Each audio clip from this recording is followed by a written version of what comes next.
So I'm one of the two Melissas at BIS, so I'm Melissa Viger. I'm the executive director here at the Brain Injury Society of Toronto, and so pleased to be in this role and to be a part of this wonderful, wonderful community. So if you're already part of the BIS community, I'm so glad you've joined us today. If this is your first time joining a BIS workshop or webinar, welcome. I hope you continue to connect with BIS. It really is such a wonderful, warm community, and hopefully when our in-person events begin, we get to see you in person. A little preview, we might have something coming up June 3rd, but we'll make sure everyone gets information on that shortly. So I want to just take a few quick moments for some housekeeping and of course some thank yous. So first, a huge thank you to the BIST staff who worked so hard to put this together. Melissa Forrest is our peer and program coordinator, and she kind of spearheaded this event. And we also have Isabel, Mary here representing the BIS staff team.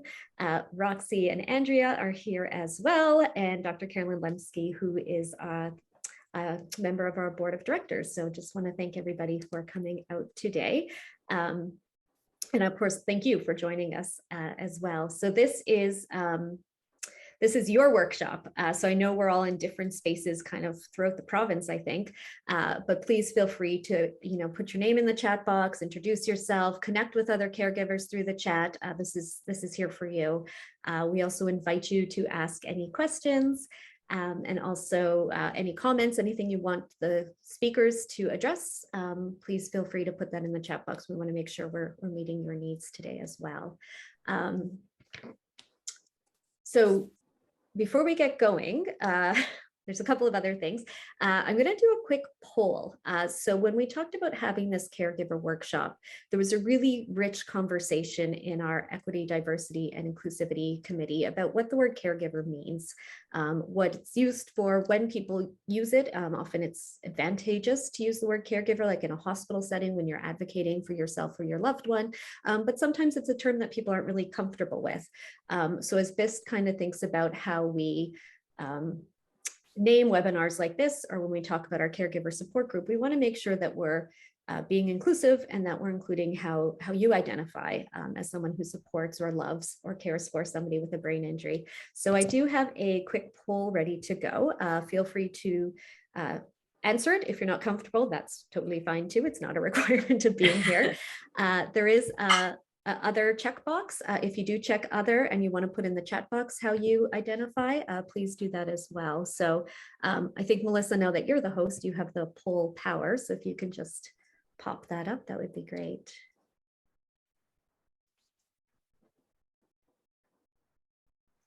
Okay, so it's up. If people can identify or put how they identify, that would be great. It'll just help BIST really inform kind of future programming that we do.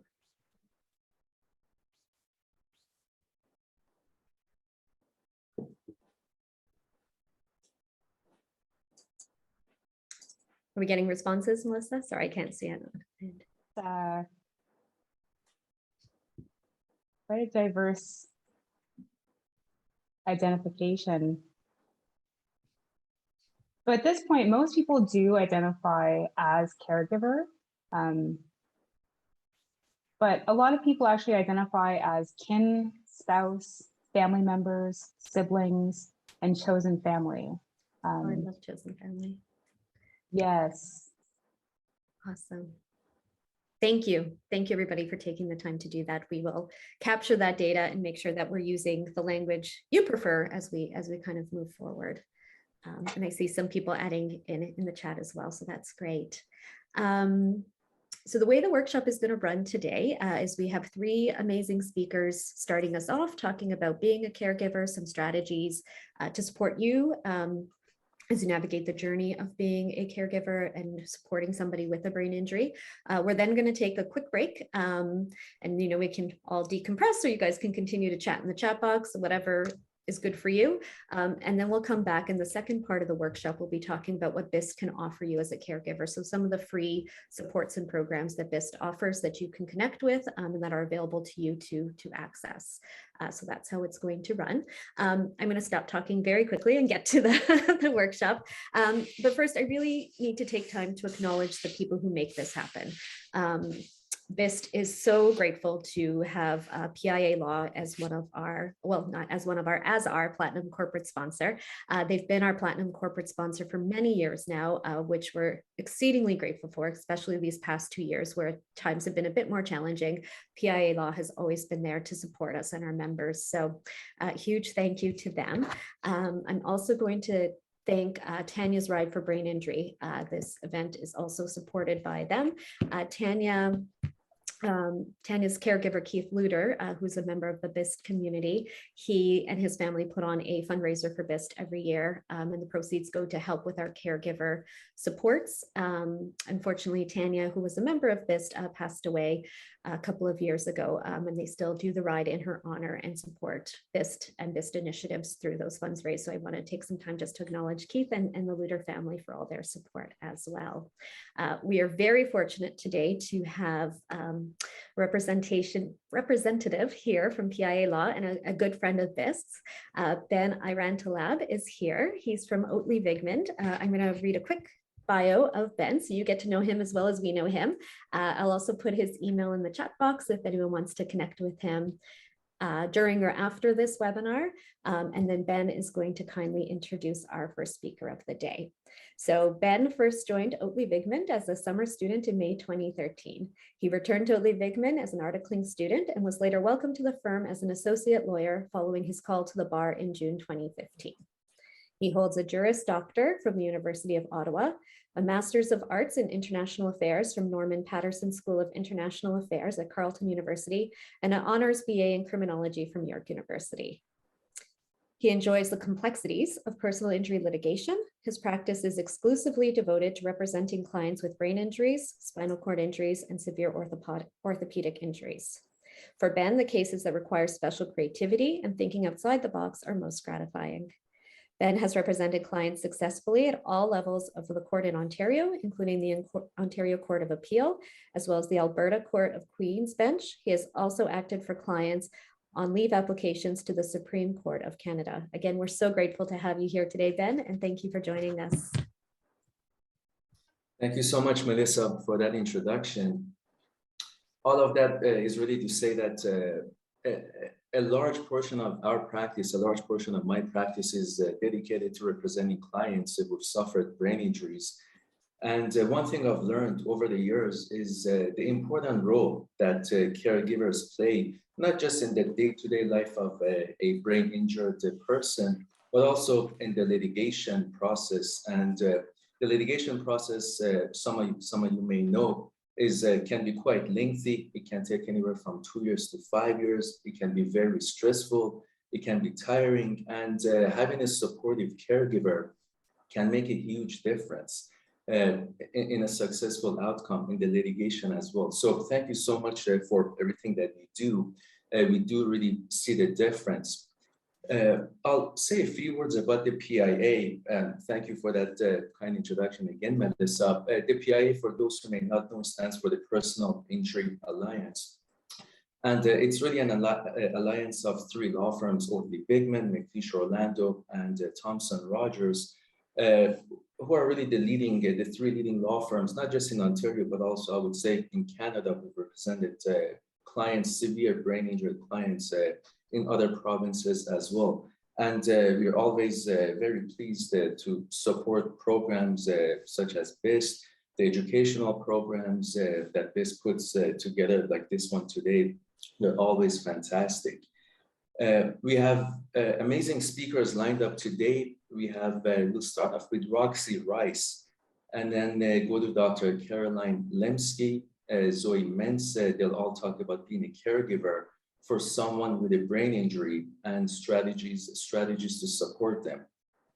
Members of the BIST team, including Andrea Rovazzi, Melissa Forrest, and Isabel Rivaletto, and I apologize if I mispronounced any of that, will talk about free BIST supports and services that are available to you and to the ABI community. But we'll get things started off with Roxanne, or Roxy Rice. Roxy has pre-recorded her presentation, but she's here with us today. She's a co-caregiver / kin advocate, as well as a substitute decision maker for a neurodiverse family member.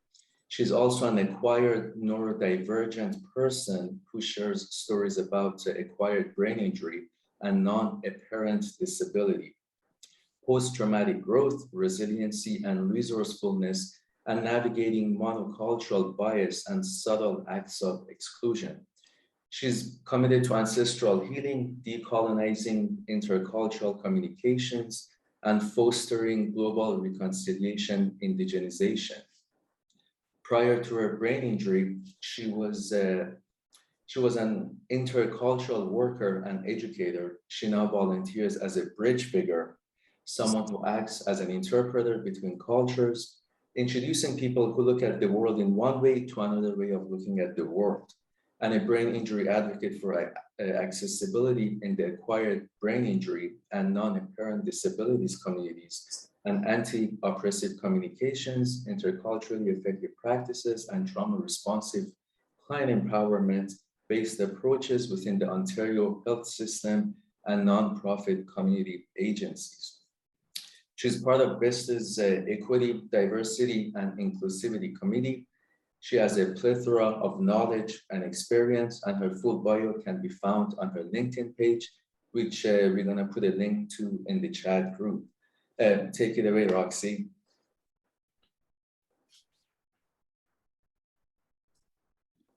Hi, Roxy. Should I share their video? Oh, yes, please Yes? go ahead. All Yes, I wasn't sure. Yes, thank you. Thank you. All right.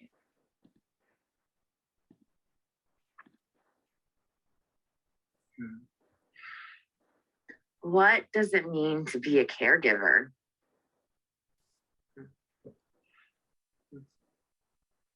There are some days you never forget. The days when everything changes. For me, the most impactful days have been the moments in life when life reconfigures itself and life asks us to take a step forward and surrender to a new life's curriculum.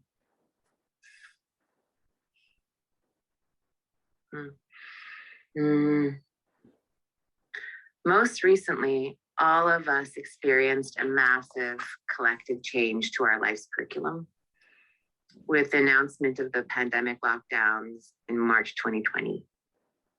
2 years ago, we all woke up to a radically different way of life. During this time, I think many of us learned many new things about ourselves, our connections to others, and absolutely a new awareness. And it's still not over. We are still navigating our new normal, still uncertain about what the future holds.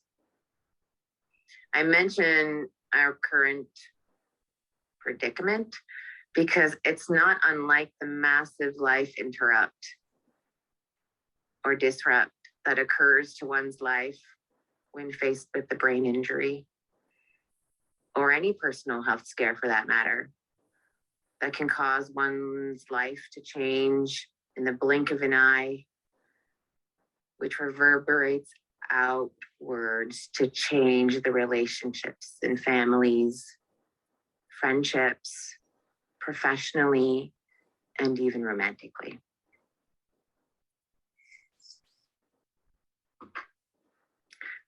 So I'd like to talk about each one of us as a tree. So thinking about a tree, we start with the foundations, the origins of the soil. I mention this because bringing it back to here and us, the soil from which I come from, North American, European, Asian Pacific Islander, my parents and teachers tended to my attitudes, beliefs, values and principles. And that's where my roots come from. I'm, to name it, a first generation Canadian. a second generation Filipino German immigrant. So coming back to why we're here, in this room, we all have different labels. We are romantic partners, boyfriends, girlfriends, spouses. We are family, mothers, fathers, siblings, relatives, children, friends, colleagues, people who care. Our direct lived experiences are why we are here. And we also have labels of survivors and caregivers, all of having very diverse meanings of these roles and a variety of dynamics and the connections. But who gave us these labels? Like, what do they mean to us? Are we our labels? How did these labels originate? What is their story?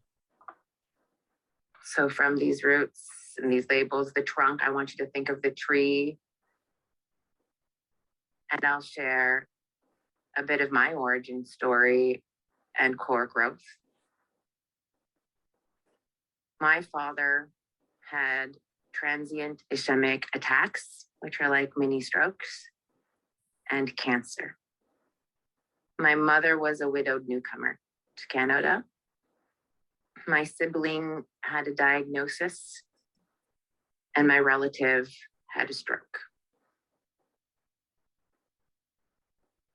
So thinking about roles and identity, we're here because of the word caregiver. And somehow that is impacting people in this room. And it has impacted me in my life through those experiences of discomfort and growth. I am a caregiver, but my own support circle in my life, my kin, the term caregiver was uncomfortable and not something they identified with, nor did I, before I learned more about this word as a term. Many people hear the term and think of someone changing diapers or feeding someone, but being a caregiver is much more than that. Coming back to the tree, I invite us to think about the branch of caregiver. The term caregiver didn't matter to me until I didn't identify with it until I needed to interact with the healthcare system. The label allowed me access. When I used it, resources were offered to help me navigate the system better. So I learned the term caregiver is important, particularly when navigating the medical world. But in my personal life, the term caregiver was often misconstrued by friends and family.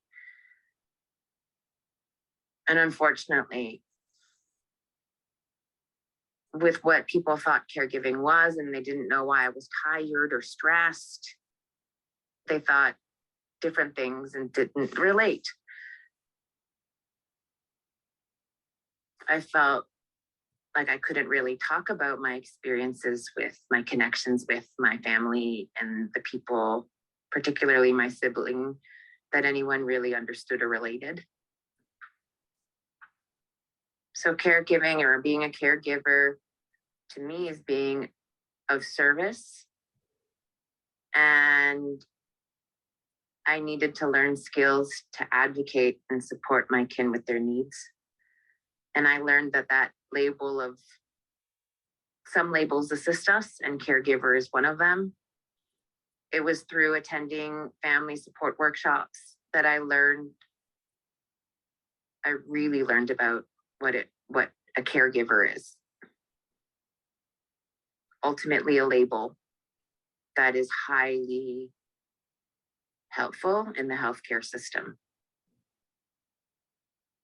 But if we talk about what it is, you could say an ally, You could say an advocate, you can say a comrade, you could say you're in solidarity with someone and you offer support.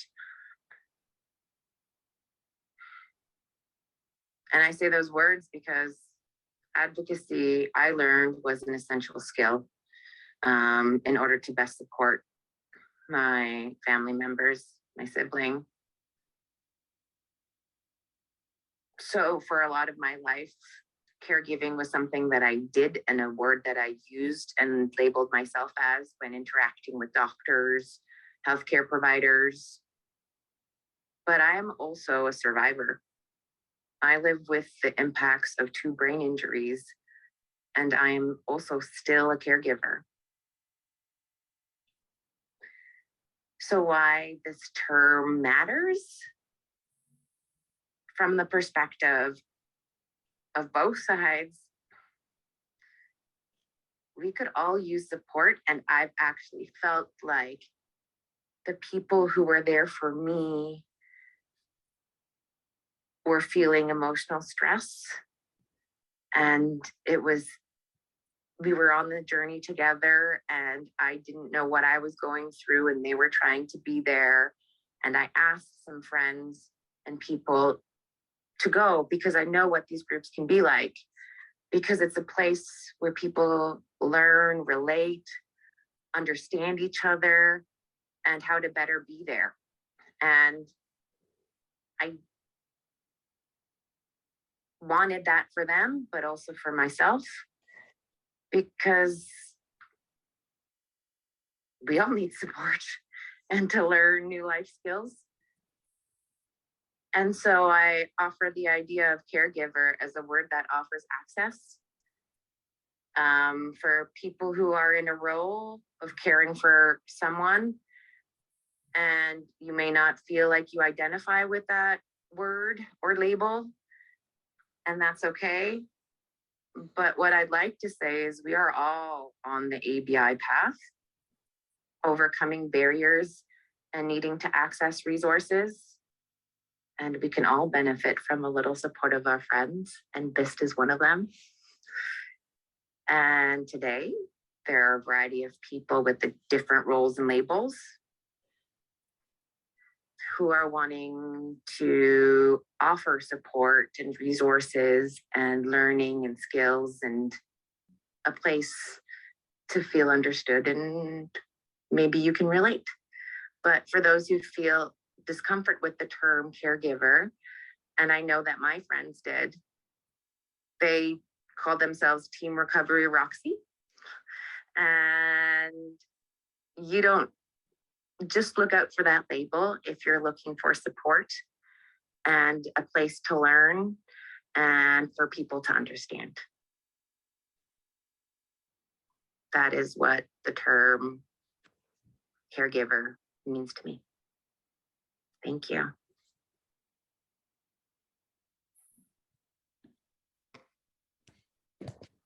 Thank you so much to Roxy. Hello and welcome to the first of 4 presentations. Oops, YouTube is still going. There we go. Thank you so much to Roxy. Her LinkedIn page is there. We didn't have enough time to talk about all her accomplishments and accolades. She certainly is a very valued member of the BIST team, and we're so grateful that she was able to share her experiences with us today. So many thanks to you, Roxy, for being here and for being a part of the BIST community. We're so lucky to have you in our world. Again, I'm going to invite anyone who wants to add anything in the chat. If you have any comments, thoughts about what you just heard, or if you just want to connect with folks, please feel free to use the chat box. It's there for you. It is now my extreme pleasure to introduce our next speaker, Dr. Carolyn Lemsky. I personally have had the pleasure of working with and learning from Carolyn for over 20 years now. It's been a while in different capacities in different worlds. So as I mentioned at the beginning, Carolyn is part of the BIST board of directors. She is also the clinical director of CHEERS, which is Community Head Injury Resource Services. She is definitely a leader in the field of brain injury and focuses on working with people with ABI who also have mental health issues. And she spearheads the substance use and brain injury program, so the SUBI program as well. So I'm going to pass it off to you, Carolyn, Carolyn, to share your wisdom and knowledge with us. Thank you. Thank you so much. And what a great way to get us started, Roxy. Thank you to sort of think deeply about what is this role and how folks' lives are kind of just turned upside down in a heartbeat, and how resilient we are, and get back up and figure it out. I'm going to be talking a little bit. First of all, I'm going to be struggling probably with my my setup here because I'm not on my normal computer. That's what life threw my way today. But I'm going to share my screen now, and I'm going to see if I can get my slides up.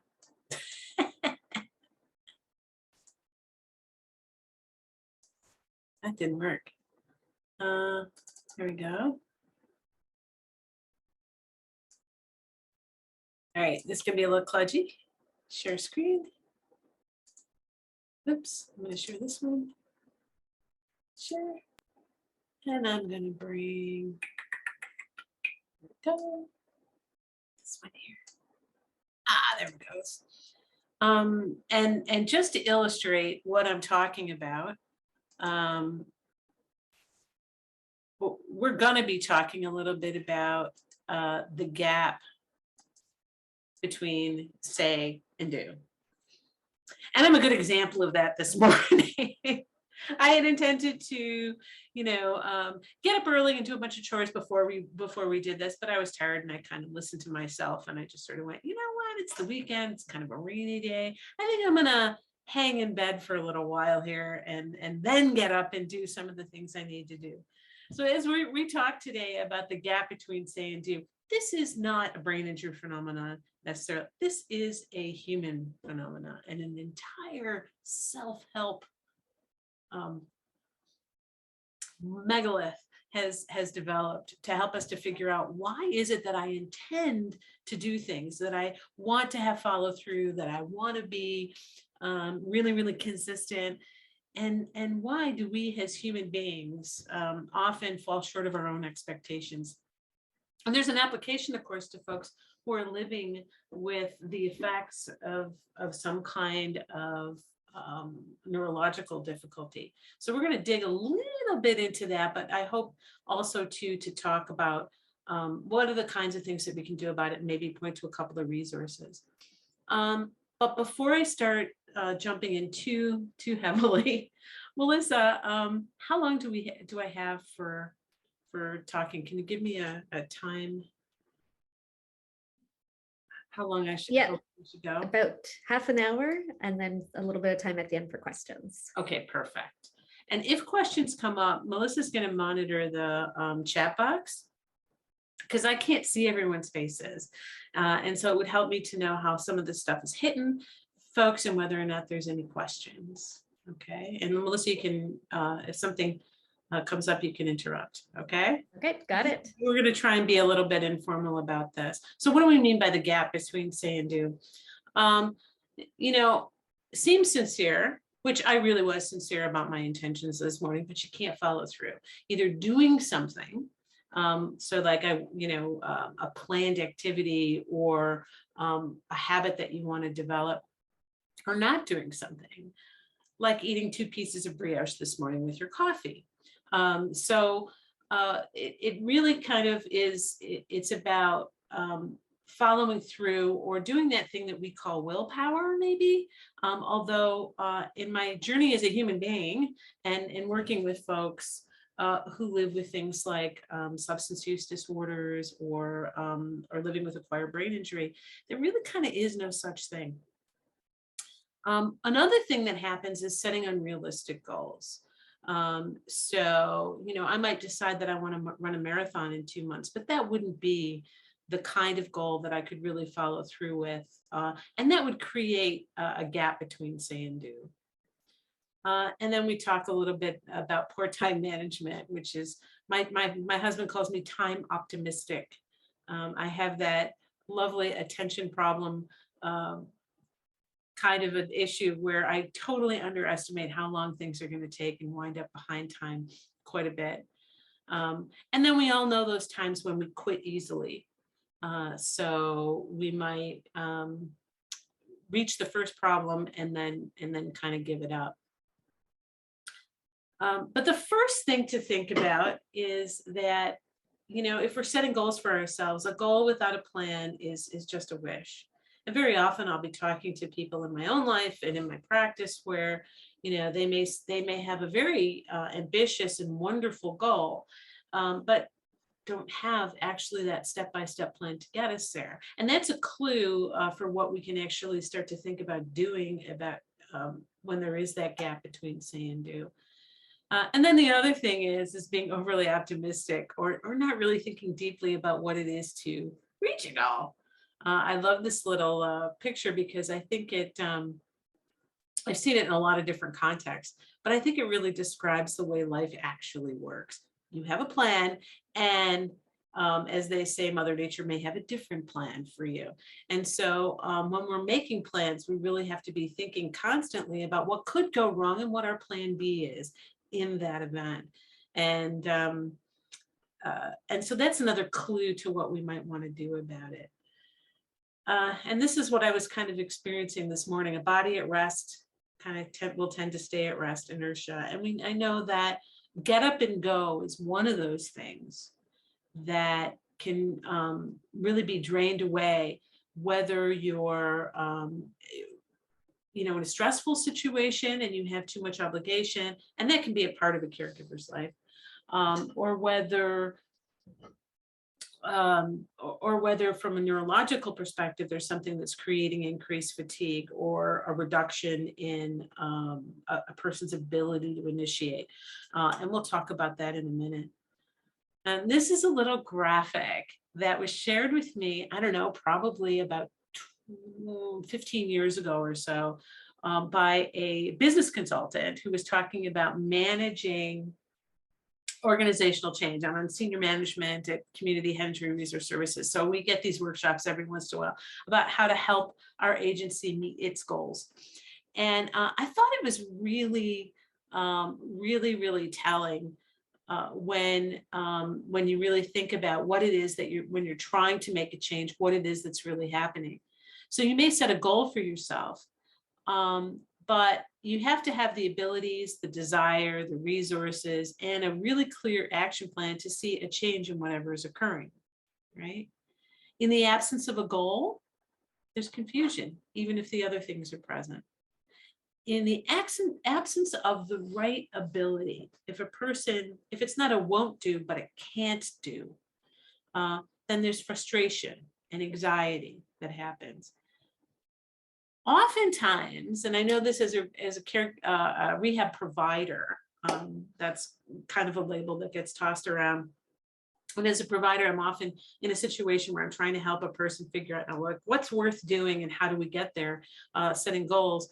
And I know sometimes I can get ahead of myself and perhaps set a goal that really doesn't resonate with the person. That's not really their goal. So the strong desire, the real motivation is absent.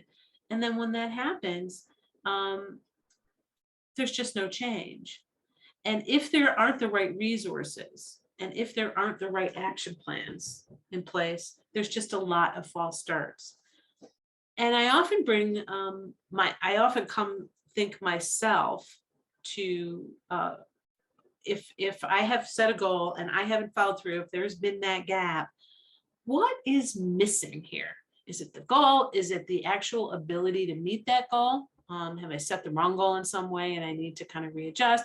Is it really my motivation? Do I have the right resources around me? Is there an action plan? And can I make a change? If I have all of those things together. And so, of course, since we're in a brain injury context, this is the kind of sort of map that we often see of the brain. This is actually just the map of the cerebral cortex. The cortex is that outer mantle of the brain. It's where all the most complex processing come from. But I kind of want to call your attention. Oh, and the other thing that we often talk about is like the left brain, right brain, right? So the left hemisphere is sensory for the right side. It has motor control of the right side.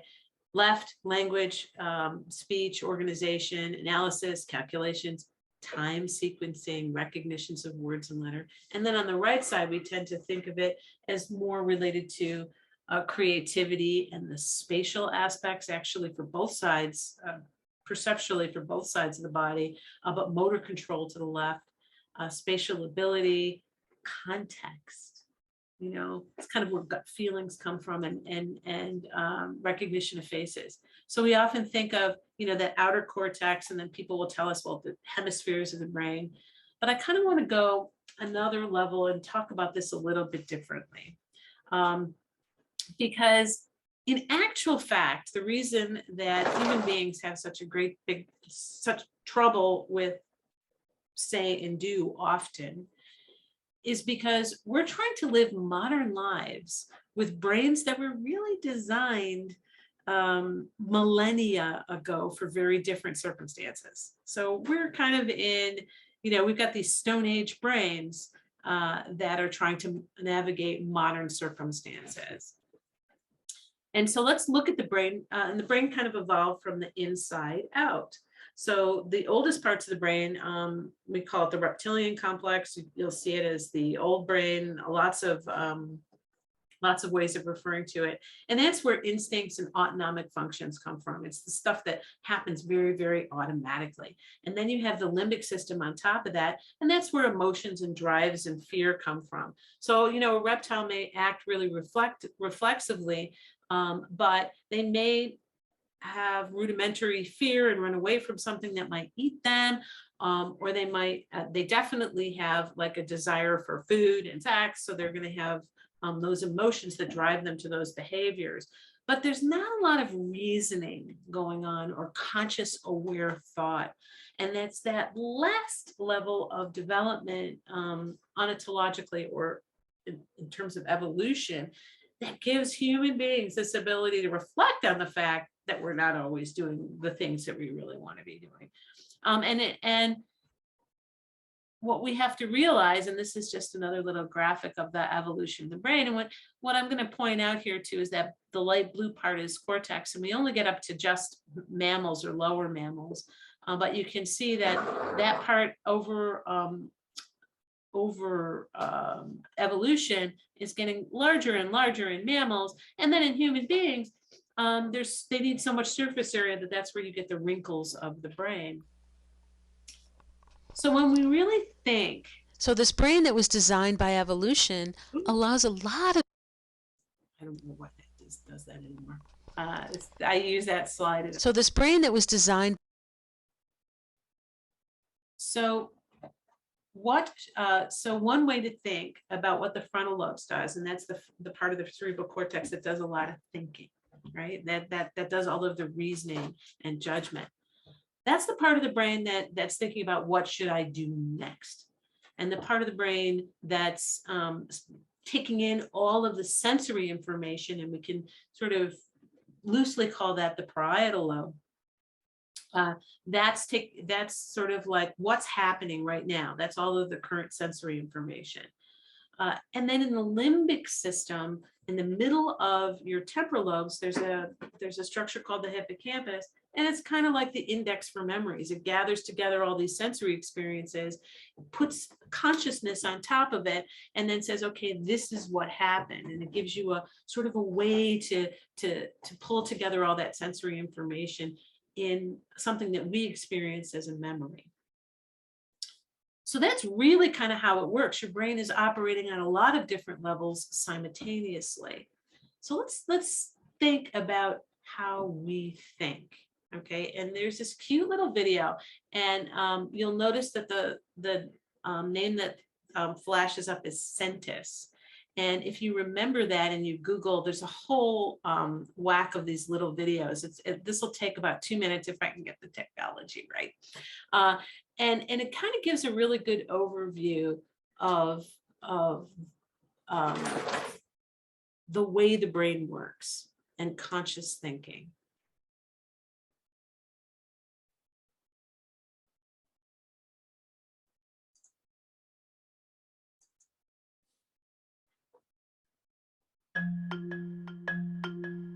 Our brain requires a great deal of energy to operate, particularly when we have to concentrate and think about something. Problem solving or making a decision not only uses more brain energy, it also can be a slow process. So our brain seeks to conserve energy by developing efficient ways of operating. One way it does this is through conscious and subconscious processing. Our brain seeks to automate much of what we do to save us time and brain energy. These are our brain's subconscious processes. They take care of our basic life functioning, our fight or flight response, and our learned behaviors and habits. We don't really think about these things, they just happen on autopilot or have become second nature. In fact, up to 95% of all our behaviors and reactions happen at the subconscious level.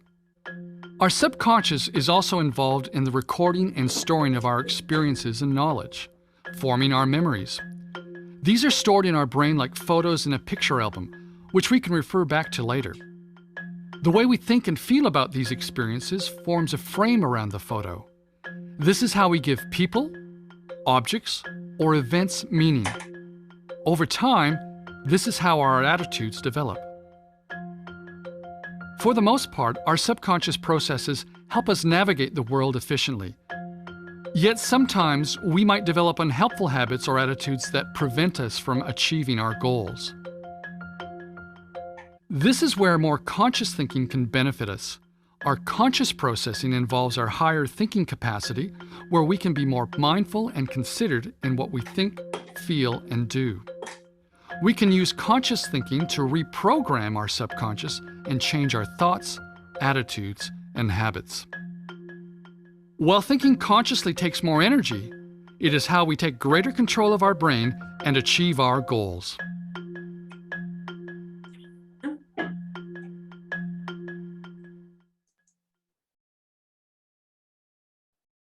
Okay, now I need to get back to. Here we go. Oh, I think I did it. Okay.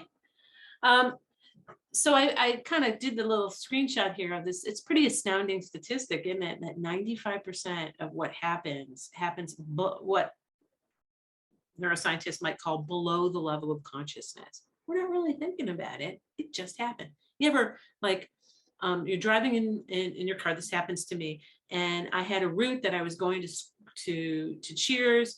And, it's you kind of come out of the subdivision, you take a left-hand turn, you go down Yonge Street, and eventually you're there. But all of the shopping and everything I do for my errands is a right-hand turn onto Yonge Street. And if I'm thinking about work, even if it's on a Saturday, I make the left-hand turn. Why? Because that habit-driven portion of my brain, that really well-trod neuronal path that was in my brain was the one that fired at that moment. And I think that as human beings, we don't cut ourselves enough slack for the fact that so much of what happens is a part of our brain's architecture. So what does it mean to be successful and to actually have a very narrow gap between what you say and do? Well, you need good judgment. You have to have a frontal lobe that's firing on all cylinders, and that can take in a lot of information, make a good judgment, and have its influence on the rest of the brain. But the other thing that really, and I think this gets underplayed, is you have very good daily routines and habits. You have those things. You don't have to think through. They're very efficient. They just happen. You get up in the morning and everything kind of goes in the same order all the time. And it's that routine that gets you, in theory, ready for, whatever it is that you need to do when you need to do it. And one of the things that can happen as the result of illness or injury or changes neuronally is some of those daily routines or habits get broken up, or new ones develop that may not actually be in keeping with a person's goals. So problems in self-regulation, and that's really what we're talking about when we're talking about say and do. And again, this is a human thing, something that most of us struggle with at one time or another. I would venture to say pretty much all of us struggle with at one time or another.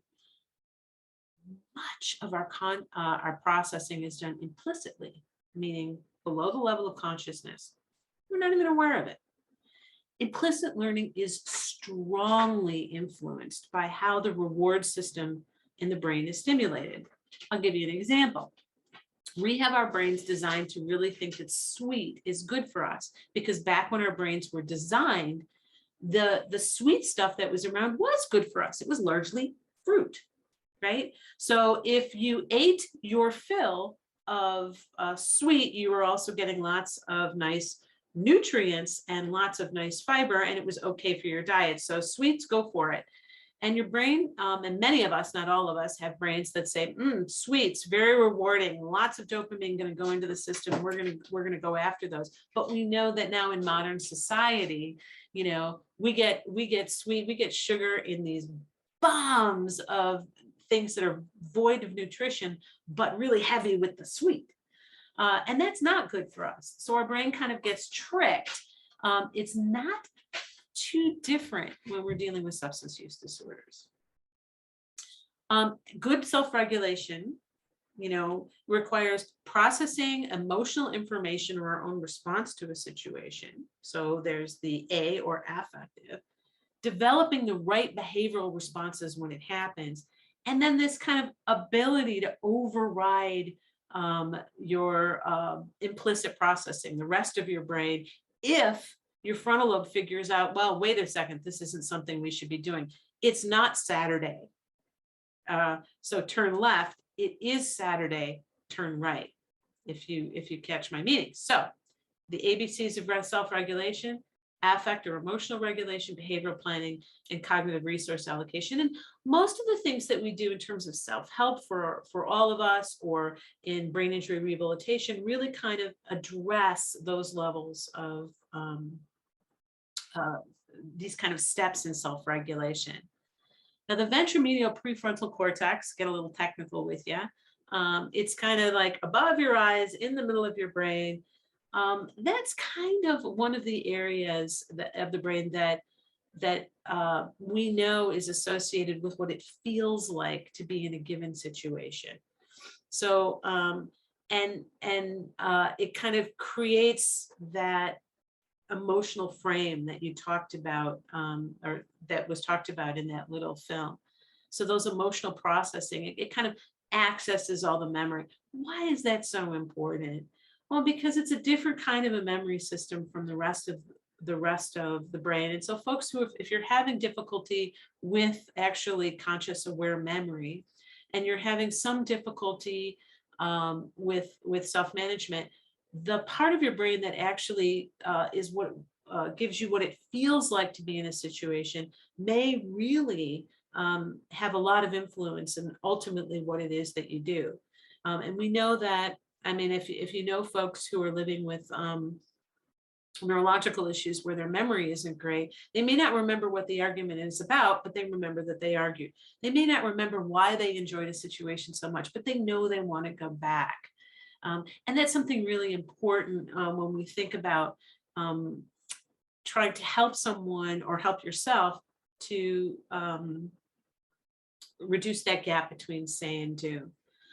One of the things that can happen after an acquired brain injury is that folks may have this tendency to misread the reward system in some ways, with an emphasis on what's going to feel good right now, and less emphasis on what might be worthwhile and feel good down the road. We discount the value of delaying gratification. Now, this happens to all of us to some degree, but it can be accentuated after an injury.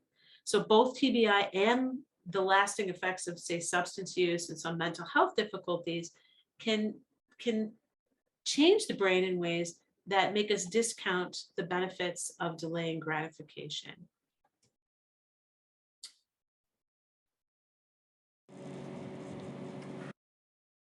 So one of the things that we have to think about is that prefrontal cortex, that cortical area that's the thinking and all of the executive functioning. When there's an imbalance when the frontal lobes have been kind of disconnected a bit from the emotional machinery. Then what we find is that there's decreased planful thinking, more impulsivity, less taking of self-control, and more risk-taking. We keep dealing with that, aren't we? So now what we talk about is the prefrontal cortex is cool thinking, the kind of thinking that you do after you've had a time to sleep on something and you're really thinking it through. So that's cool thinking. Hot thinking comes from the amygdala. And what can also kind of make the teeter-totter more imbalanced is when there's stress. So we all know that under stress, we may have less capacity to really think things through. And as a result, our emotions may, and we always, it's a human thing. And there's a million sort of little figures of speech to address that, like, my emotions got the better of me, or my temper blew. And all of those things relate to the fact that when we are stressed, our frontal lobes turn off and fight or flight kind of that kind of energy winds up going. So in the presence of stress, you're more likely to have the emotional machinery kind of win the battle. And so in a productive system, and one where, and this is true for all of us, in one where I say what I know what I want, and I get what I want, it's where that prefrontal cortex is really in balance with the limbic system. So what are some of the intervention strategies? And it's funny because I thought I had a slide for this, and I guess I didn't. So I'll just sort of let you know that one of the things that can happen, whether it's a mild traumatic brain injury or a very severe traumatic brain injury, one of the things that can happen is the functional connectivity, the ability of the frontal lobes to talk to the rest of the brain can be interfered with. And so you experience that after concussion is kind of irritability and like emotional dysregulation. And after more severe injuries, it can actually increase the difficulty with things like thinking ahead and planning and all of those other good things that keep us on track. And so we can think of acquired brain injury as almost a syndrome of disconnection. Very often, each individual part of the brain is working fine. It's just that it has more difficulty in working in a coherent and coordinated unit. And so what do we do to help a person who may be experiencing some of that disconnection? Everyday routines, scheduled activity, people, places, things. So when a person is having some difficulty, we want to make the right thing to do the easiest and most well-rehearsed thing to do. And so that becomes the basis of a lot of the behavioral interventions. So we know that that habit is going to have some sway in how a person actually, or what a person actually does. So daily routines become really important. And if a person's having trouble remembering episodes, one of the things we know for sure is that they still are able to and want to, because it gives a feeling of greater predictability, develop daily routines. And I know if you're like me, I kind of reject that notion a little bit. It feels a little constricting. I don't want to be doing the same thing the same way every time. But when I consciously develop routines, I know that my behavior is going to be a bit more efficient and much more likely to be on target. Another thing that we do is metacognitive training. And that is teaching or getting a person to process information deeply so that frontal lobe is really getting active, that frontal cortex, and the frontal cortex then is taking more control. That prefrontal cortex is running the show and balancing out that limbic system. So stop and think is one of those metacognitive routines. So teaching folks when they have an impulse or a feeling to do something to stop, take a breath, think it through. And there's a lot of different kinds of stop and think metacognitive strategies. They might include something like play the movie to the end is the one that you have a feeling that you want to strike out at someone, stop and think, what would happen at the end of that story? Is that the outcome that you want? Another metacognitive strategy, and metacognitive literally means thinking about thinking. Another metacognitive strategy is goal, plan, do, revise, which sounds really simple. In fact, it is so implicit in much of what we do. Remember, implicit is just automatic, that we do goal, plan, do, revise all the time without even realizing that's what we're doing, right? So, I go to let my dog out, for example, and I know the plan is to walk over to the door, open the door, let the dog out, and the dog come in. The dog's plan is for me to give her a cookie immediately afterwards, so she sort of shows me to the door. And so that whole routine plays itself out, and I have a plan for what it is that the intention is, right? What happens very often is that implicit goal, plan, do, check, I think through my day and don't even realize that what I'm doing is actually planning for it. That's a lot of the folks that we work with don't do that. And so they really need to have that more brought to alert consciousness. And also problem solving, rather than doing the first solution that comes to mind, stopping and thinking and weighing whether or not which decision would actually be the best, playing the movie to the end, maybe 2 or 3 times to figure out what it is that you really should be doing. And then another intervention that you probably hear a lot about is cognitive behavior therapy. And basically what that is teaching that prefrontal cortex, your conscious aware self, to manage its tendency to bring up thoughts and ideas that are not helpful. And so you're teaching your prefrontal cortex to ignore or change those unproductive habits of thought to be more productive and in keeping with your goal.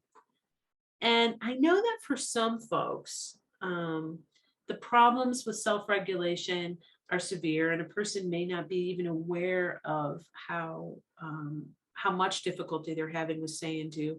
And in that case, environmental supports become important.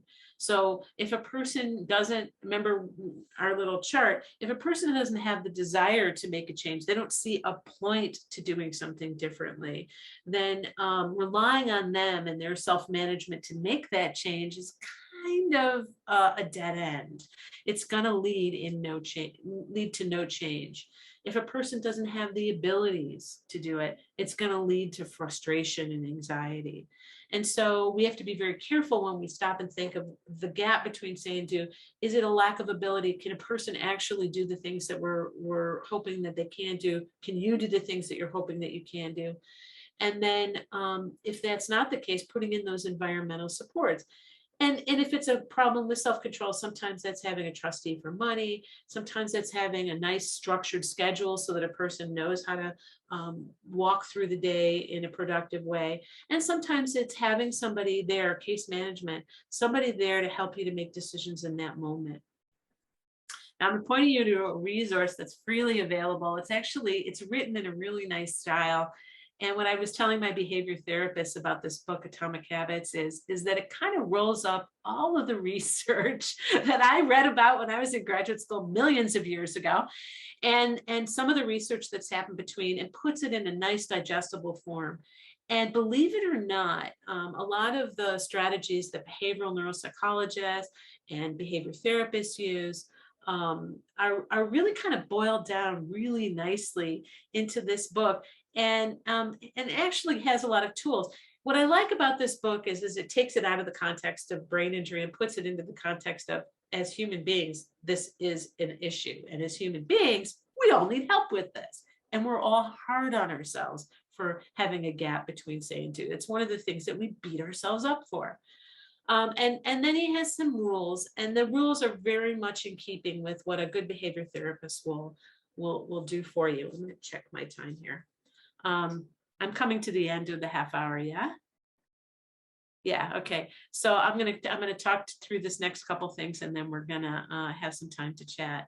So one of them is make it obvious. Whatever it is that you want to do, make it obvious. I do this for myself. If I want to remember to bring my keys somewhere, I put my keys by the door. If I want to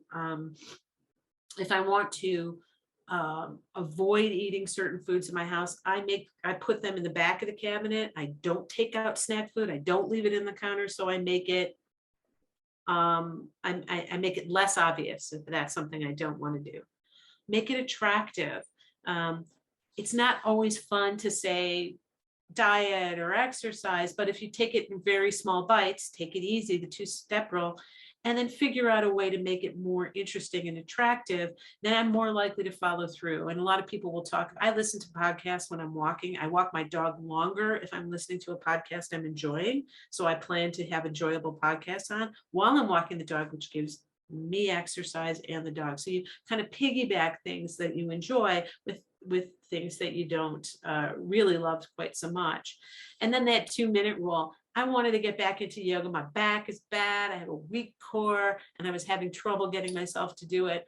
What I realized is that I was daunted by the idea of a full hour long course. So what I did was I took one of those videos online that are like 20-minute videos, and I said, I'm going to just do the first 5 minutes. Well, of course, you do the first 5 minutes and you realize, well, no, they haven't gotten to the good part yet. And so you do about 10 minutes. And before I knew it, I was doing about 20 minutes of the video. And then I said, okay, that's it. I'm taking it easy. And over time now, I'm developing that daily yoga habit again. Make it satisfying. If you're making a big behavior change is really hard for us. Use incentives for yourself and for the folks that you love.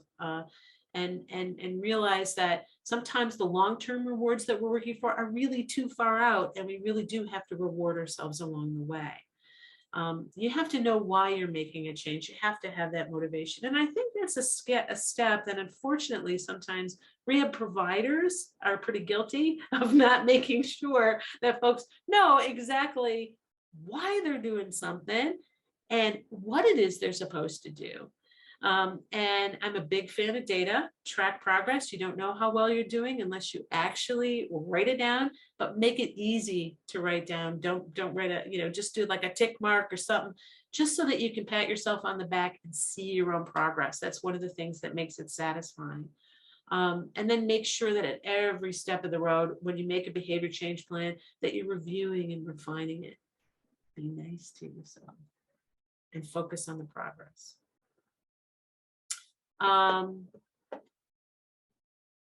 One of the big things that I think we can do for each other, and then I think I'll stop my comments here, is that as we're working on difficult situations, right, is to talk ourselves through them. I don't know. I talk to myself out loud all the time, and my kids used to tease me about it. Like, oh, that's a big pile of dishes in the sink, and they think you're trying to make me feel guilty. No, I'm assessing the situation here. That's a big pile. I don't really feel like doing it. Maybe it would be more pleasant if I turned on the music so that I'm listening to something while it's happening. So talking through all of those processes out loud, yourself, with your loved one, for yourself, actually becomes a great way to model self-regulation, but it also helps us to use the strategies that we know that are good. So, you encounter a difficult situation and you say out loud, ooh, this is a tough one. This is gonna feel upsetting. I think we might need a plan to get through this one. And then talking through what the plan would be. That kind of consistent modeling helps to stimulate that prefrontal cortex, and it helps us to get through situations different. So if I was going to say there's one strategy, it's model the process, talk it through, and use those metacognitive strategies. And there might be others, but I want to stop now for questions. How does that sound? And then if there's a couple more strategies we can talk about as well. Great, thanks, Carolyn. We do actually have a couple of questions coming in, so it's a great Okay. place to pause. I'll ask this one first because you just talked about it. So Birgit asks if you can explain the 2-minute rule for making it easy. Okay, so the 2-minute rule that John Cleary talks about is when you're trying to start a new habit, we'll all try to maybe set a goal that is big. I mean, and exercise makes an easy example, but if there's something that you're working on, we can kind of make that as an example. So the 2-minute rule means that give yourself permission to start out with something that is as small as 2 minutes. So I was talking to a woman the other day, and she has a 20-minute physio routine, and she's frustrated with herself that she's not doing her whole physio routine. And so we said, like, which 2 minutes would you think would be valuable to you? And we talked, she said, well, if I do the lunges, that helps with my strength and okay, let's do 2 minutes of lunges and see where we're at. And then you can do multiple 2-minute episodes. Most people can keep something up for 2 minutes, right? So the idea is that when you're trying to start a behavior, that you think to yourself, what can I accomplish in 2 minutes? And make that the first step. Now, that's not the last step. Once that 2 minutes is firmly established, you may add subsequent steps.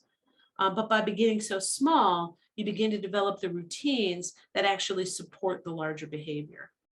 And also the mindset that supports the larger behavior. Does that make sense? So it's something that I know that over the years we've used a lot with folks, and I use it for myself. It's daunting to get up in the morning and think about a full day of work, but simply sitting up and putting your feet on the ground is something I can manage in this moment. So let's just take that first step. Thank you. Man, I'm so blabby. No, you're not. It's a good way to frame it. I'm going to integrate that more into my life. And there was a thank you, Carolyn. So I think you explained that very well. We have a ton of questions rolling in, so I promise we will get to all of them. So I'm just going to read this verbatim, and we've already asked this participant to also just reach out to BIST so we can help with some of these things as well. But I'll just read this out. I need some help. I feel my spouse will benefit from a behavior specialist. I think it's his neuropsychologist maybe, always says it'll be good for him. He's unaware of his behavior or forgets them. He has a severe TBI, and I do not know how to go about getting him to see that this will benefit him. She's unfortunately at her wit's end, and he mostly has anger outbursts when there's a hiccup in his life. He has a diffuse axonal brain injury, and so she's looking for some suggestions and support. So in terms of the support piece, please reach out to us by email and we will connect you with some of the BIS supports and help you with some of the advocacy. But Carolyn, I don't know if you want to speak to any of that as well. So I'll lay this out in really broad strokes as a kind of a strategy that broadly can be helpful, because I don't know what your particular situation is. But I think I alluded to before that when a person is, and I have a lot of empathy for it, you have a brain injury, and one of the things that's happening is that your amygdala is popping. You're having a lot of very strong emotional responses. It's like a magnifying glass has been placed on everything that happens. And it can be very hard then to actually use your frontal lobes, because they've been that axonal injury has made the influence of the frontal lobes really diminish the emotional processing. So a person's walking around is like a bundle of raw emotion. Now, we don't know exactly what that feels like because our frontal lobes are constantly tamping stuff down. And so when we think about it that way, if a person doesn't have awareness of it, if they haven't fully wrapped their head around it, it's understandable. And what we do then is we just sort of say, they don't know, they don't understand, it's too hard for them right now, they can't. So we're going to use the environment to wrap around them to make it easier to understand. So we stop thinking about the person as being the agent of change, and we stop asking permission for things, and we start to think about the environment and do a little bit of a behavioral engineering. So we know that a person, it doesn't mean that we ignore their wishes and desires. You know, if a person really likes a certain kind of music, if they love a certain kind of food, whatever, we're kind of taking what we know about what makes their life pleasant and happy and building those things into an environment that's going to help them. So if they're easily overly emotionally aroused, then we do what we can to engineer the situation so that things are generally calm. Can't always do that because life is difficult. And then as far as the introduction of a behavior therapist, we have a phrase in our team called happy, happy, nice, nice. A person may not remember what it was about an interaction, you know, that made them feel good or bad. They just remember the interaction. So you get a behavior therapist who's sensitive to that and who kind of works their way in to the life of the person by ensuring that they're a pleasant and welcome presence in the person's life. And that can take time. There's no real quick answer to it, right? And then as that person becomes a welcome presence, they can help them to interpret their own emotional responses, why that's so difficult, and then to start using the tools that will help them to better interpret their environment. Sometimes medications can help because as a result of the injury, with all of that emotion coming up, you kind of need some help to tamp it down a bit. So having a neuropsychiatrist work with us is very often what we do. So in broad strokes, that's how we go about it. It's kind of phased, and we have to be patient. I wish I had, you know, the kind of response that, but it always works out to be discovering a person, understanding their environment, and then over time iterating towards those solutions that help them to manage themselves. Too often we take too much responsibility and then the person doesn't learn to manage themselves. But we do know that over time that can happen. And I guess if you get in touch with this, I'll talk to you about the programs, the behavioral programs that understand these principles, and they'll be able to help you start the journey of working them through. Yes, absolutely. That's what we're here for, to help connect people to other resources as well.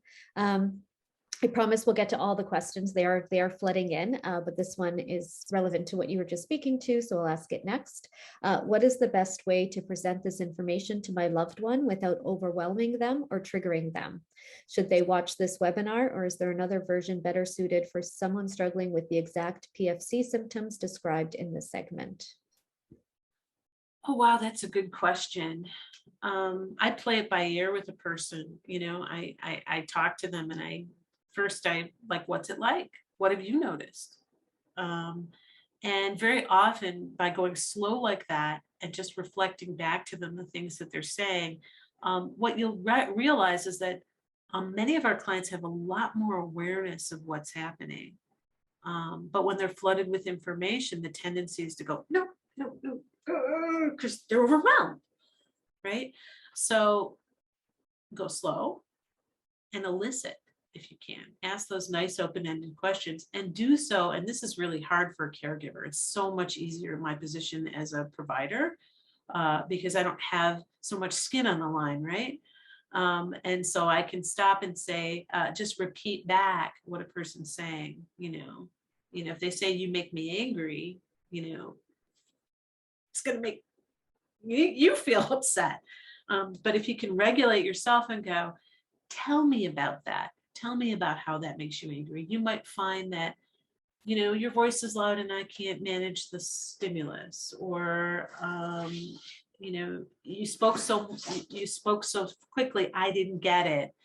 And so the rule is low and slow, kind of like, I'm a vegetarian, so I don't know why I know this, but kind of like cooking really good meat. You go low and slow.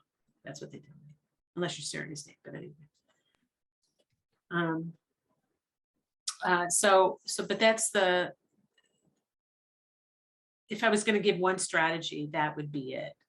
And very often it helps to have somebody facilitating the conversation, because it's a mind game for the spouses and the friends that I've known who, when they are living with somebody who had a brain injury, you can't separate who they were before their injury from who they are now. It's just such a mind-blowing thing. It's not normal. Something you need somebody to help you understand this weird kingdom that you've now entered.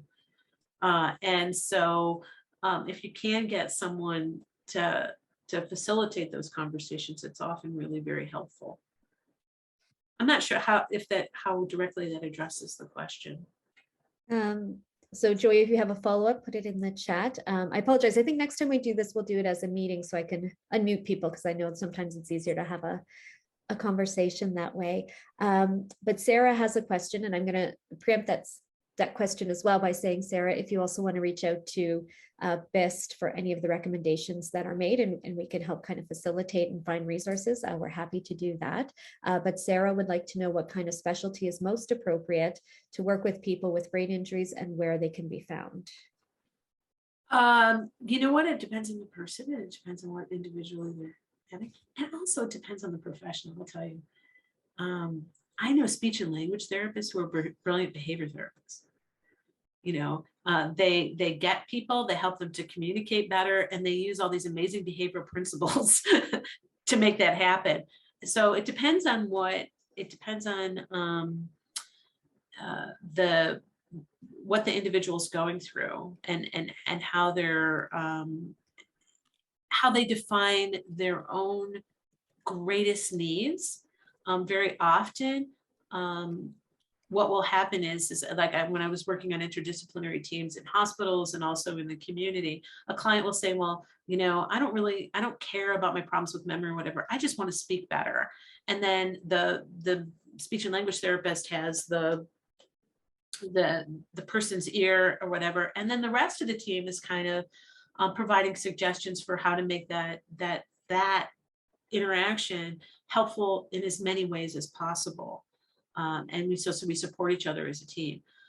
So that's a confusing answer, but it all starts out with assessment. It starts out with a physiatrist or a neuropsychologist or whomever can get a good read on what the person's understanding of their own situation is and what their priorities are for treatment, and then finding somebody who can address those priorities, perhaps with consultation from other specialties. Does that make sense? I think so. Sarah, if you have any follow-up, please put it in the chat. Joey says, thank you. That was helpful for the last piece you gave. Sorry, questions are popping up, so I'm just kind of scrolling back and forth here. I want to make sure I get to everybody. Like I said, this is your workshop, so please ask these questions because we want to make sure we're addressing the reason you came to join us today. So one of the questions here is, how long will a person take to recover from a concussion? Okay, so I'll tell you what the wisdom is, and I'll tell you what my clinical experience is, and then we'll know that your experience is probably going to be different from both of those because everybody has their own experience. But they say that in an uncomplicated concussion, right, that somewhere between 1 to 3 months, you should be clear of all symptoms. That's the traditional wisdom. If it's one concussion that occurred in adulthood, and there were no other concerning situations. But the things that make that more complicated are, you know, it's not just the injury, it's the brain that's injured. So if maybe you were a person who was thoughtful or was having some experiences of depression or anxiety prior, that little bit of disconnection, that little bit of functional disconnection and emotional dysregulation can really make it much harder to recover from that injury. It depends on, you know, we think about loss of consciousness as a really good indicator of how severe a concussion was. But what we're starting to understand is that it's one indicator. It's not the only thing that can tell you how much things were disrupted. So I know folks who've had no pre-injury history of mental health issues, who sustained an injury, and then they have some nagging symptoms afterwards, just on the basis of what their injury was. I can tell you that if it's a single concussion, then almost everybody that I've worked with, even if it was like the worst case scenario was about 18 months to 2 years, and they started to feel themselves. That was like kind of the worst case scenario. Most people, it's much shorter than that. But if you're struggling with something and it seems to be taking longer than you want, it's sort of that's the time to get kind of professional, a professional opinion about what might be helpful. And then also too, I'll tell you something, I think a lot of people follow their own, putting an emphasis on what's recovering and what's doing better, and following your gut in terms of what helps is also very helpful. It becomes a very easy thing to get really wrapped up in, this isn't going away, this isn't going away. It may take time, so let's make the most of what's happening in the moment and feel as better as well as you can now, while these things are kind of resolving themselves. And don't wait to get back to life until you're fully ready, because one of the things that your brain needs is the stimuli that represent your regular life to get used to what you used to be doing. You're making new connections. So you have to be a little uncomfortable in the process of recovery, because it's a little bit like going to the gym. You have to exercise that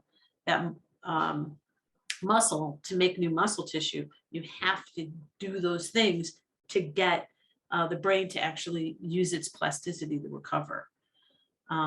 So I hope that's not too confusing. You have to have some symptoms to recover. That's the paradox, I guess. Great, thank you, Carolyn. Another question, how can we support someone with a traumatic brain injury who has lost their desire for anything and hence lost all their ability to move on their own, bathing, eating, moving? What does the rest of their life look like? Okay, so the question is, why is that happening? And we can talk about brain injury being the great masquerader.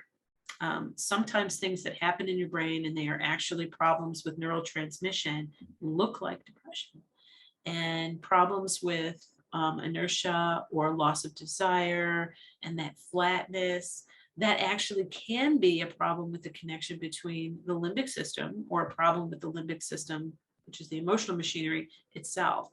Sometimes it's the problem that you're describing is caused by lesions that are in the cingulate. So that's kind of the middle of the frontal lobe. You know, you've got the division between the two hemispheres. Inside there's a set of tracts called the cingulate gyrus. And if on both sides of your brain you have that, there's an impairment there, it can actually keep you from having certain kinds of experiences that cause that inertia. And so one of the things you need is a very careful evaluation of what's causing this. Is it brain injury itself that's causing it? Or is it a response to the brain injury? And then I'll tell you that in the years following brain injury, what I've noticed is that recovery continues a lot longer than that 2 years that you might get told by the neurosurgeon or whatever. Because I've been following people now for 20 years in the community, and they are very different people from when I met them 5 years post-injury to what they do 10 years post-injury. So neuroplasticity is possible. It's just, it takes so long that a lot of times it takes so long we couldn't study it, because the researchers didn't have the foresight to make their study last that long. You don't really want to say, oh, this is it. But if he's 2 years post-injury, it's a fair bet that the changes will be slow. But you have to get the advice of a neuropsychiatrist, a neuropsychologist, to help you to diagnose, okay, so what is this? Is this depressed mood? Is it a combination of depressed mood and changes in the brain? And then sometimes medications can be helpful. Sometimes behavioral activation can be helpful. And then, we have to kind of sometimes change expectations for what is a good and useful lifestyle. It may look very different after brain injury. Okay, thank you, Carolyn. There is a lot of questions for you. I'm going to try to answer some in the chat box as well, so we can have Zoe present shortly, but I know this question is kind of right up your alley, Carolyn. If you have addiction issues before the brain injury, what is the likelihood of going back? Well, you know what? It's important to really consider it. I know that there's some people who the brain injury was a warning sign, they never went back to it.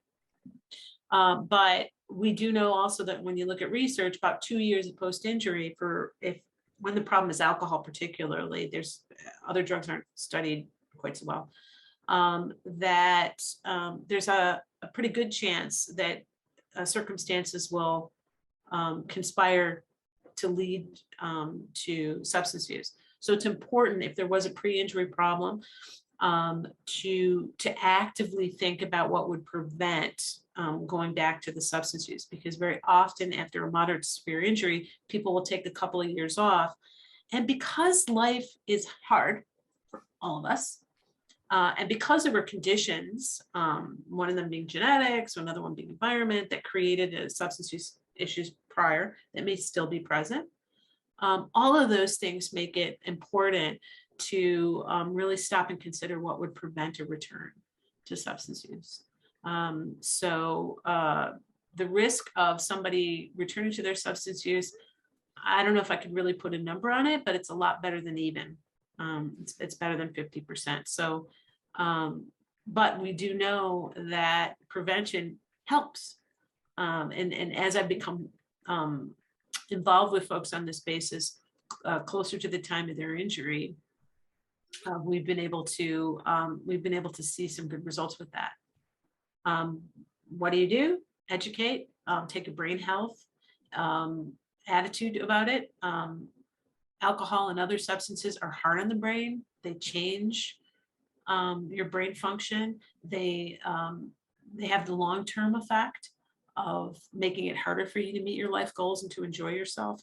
And so providing that education for folks, and then really working hard at figuring out what role substances might have played in the past, and ensuring that you have a lifestyle that's satisfying, that gives you stress relief, that you have the skills to get around it.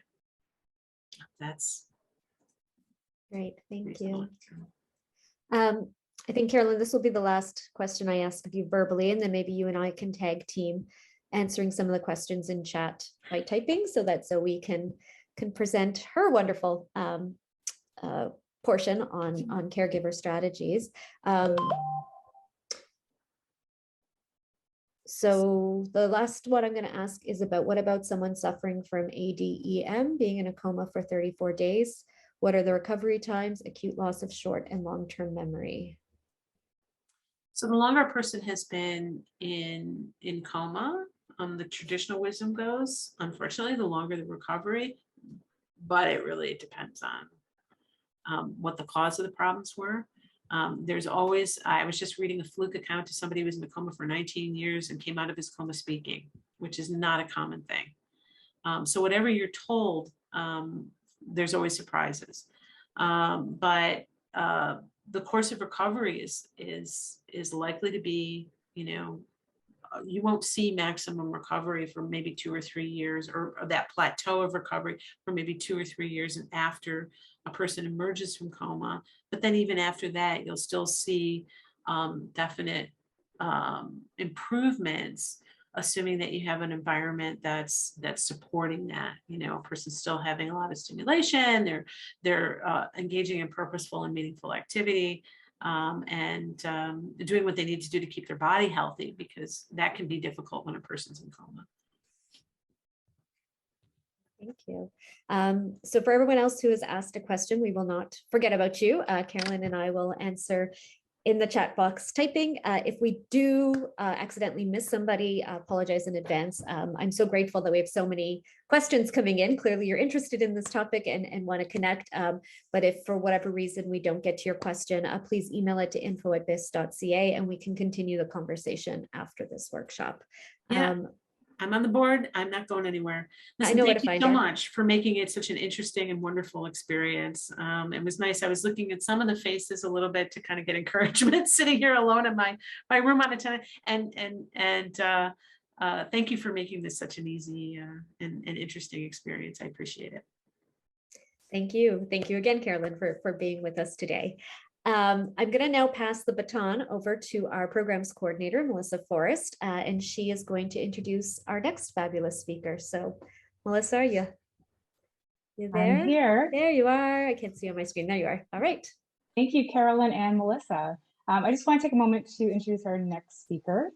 Zoe Mentz is an experienced social worker, manager, and trainer with a demonstrated history of working with children and families affected by trauma, mental health, and addictions.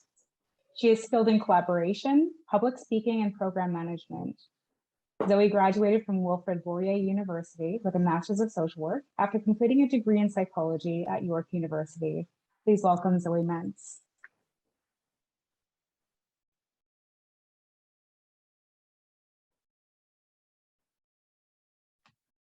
Thank you for that wonderful introduction, Melissa.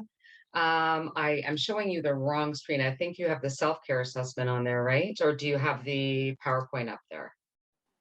I have self-care for the caregiver.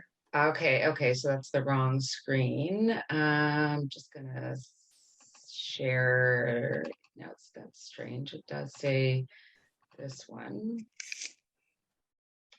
Okay, let me close that down. Very strange.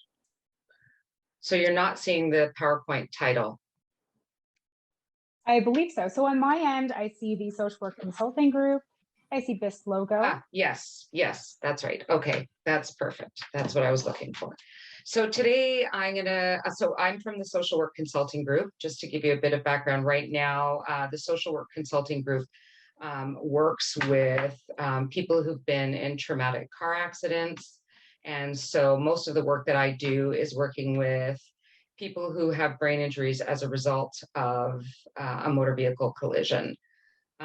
So today I'm going to talk a little bit about caring for the caregiver, self-care for the caregiver. And the goals are going to talk a little bit about the caregiver experience. I'm sure many of you are way more of an expert in this than I am. So I'm actually going to bring Andrea in for a moment just to speak a little bit about that, because she has lived experience that she can speak about. And then I'm going to talk a little bit about caregiver burnout, some of the signs of burnout, and resilience, which thank you very much, Roxy, for talking about the power of language. And definitely when we're talking about caregiver resilience, Andrea pointed out that it's actually not a choice to be resilient, that most people who are in this circumstance are resilient because they have to be. But we'll talk a little bit about that. Then the first step towards self-care is self-awareness and mindfulness, and then self-compassion. And we'll talk a little bit about various types of self-care, and that's the self-care assessment that you saw on my screen earlier. So as a caregiver, most of you already know this, that you have many responsibilities. Those responsibilities are, just to name a few, because that's all I had the room for, but I'm sure that in the chat box, you are free to add many of these other experiences that I don't have on here, just so that everybody can relate to each other. Because sometimes what I find, that part of self-care is knowing that you're not alone and knowing that other people share these experiences with you. And that's a huge piece. So providing emotional support, you're doing that day in and day out, sometimes coping with challenging behaviors, or at least, you know, if they're not challenging specifically like what people might consider challenging behaviors, they might be behaviors that are foreign or feel like, you know, they're not what used to be, what the person used to be like. Transportation, you might be the only one driving, or you're making arrangements for transportation. Obviously, increasing your household chores, like some of the things that you may have had lots of assistance with before, you're doing on your own. Sometimes providing physical care, and obviously coordinating care too. So, you know, you may have a lot of providers coming in and out of the home, a lot of medical appointments, and just trying to coordinate all of that care, make sure that nothing falls by the wayside, or there are no gaps. Keeping friends and family informed, and especially right after, if it's a traumatic brain injury, right after that happens, you'll be having people reaching out to you all the time, finding out what's going on, what's happening, what's the trajectory of improvement, and all of that stuff. And you are yourself in a very, potentially a very fragile state. And so you're having to keep people informed when you're just trying to keep up with your day-to-day. And making legal and financial arrangements. And we'll talk a little bit about finances after.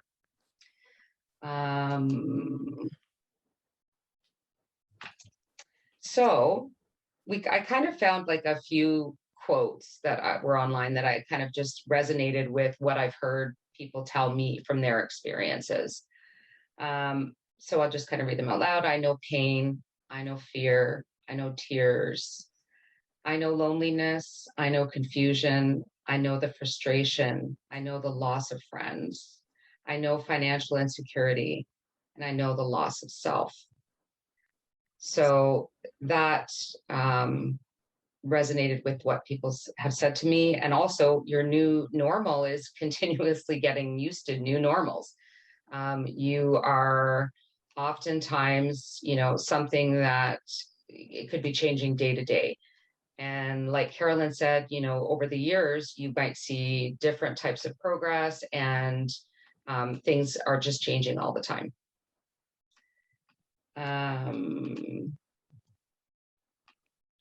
This one is really resonated for me. If people could see the image of myself that I see, they would see a mother lying on a cold concrete floor, waving a white flag of surrender in the air, pleading to the powers that be, please make a way so I don't have to do this anymore.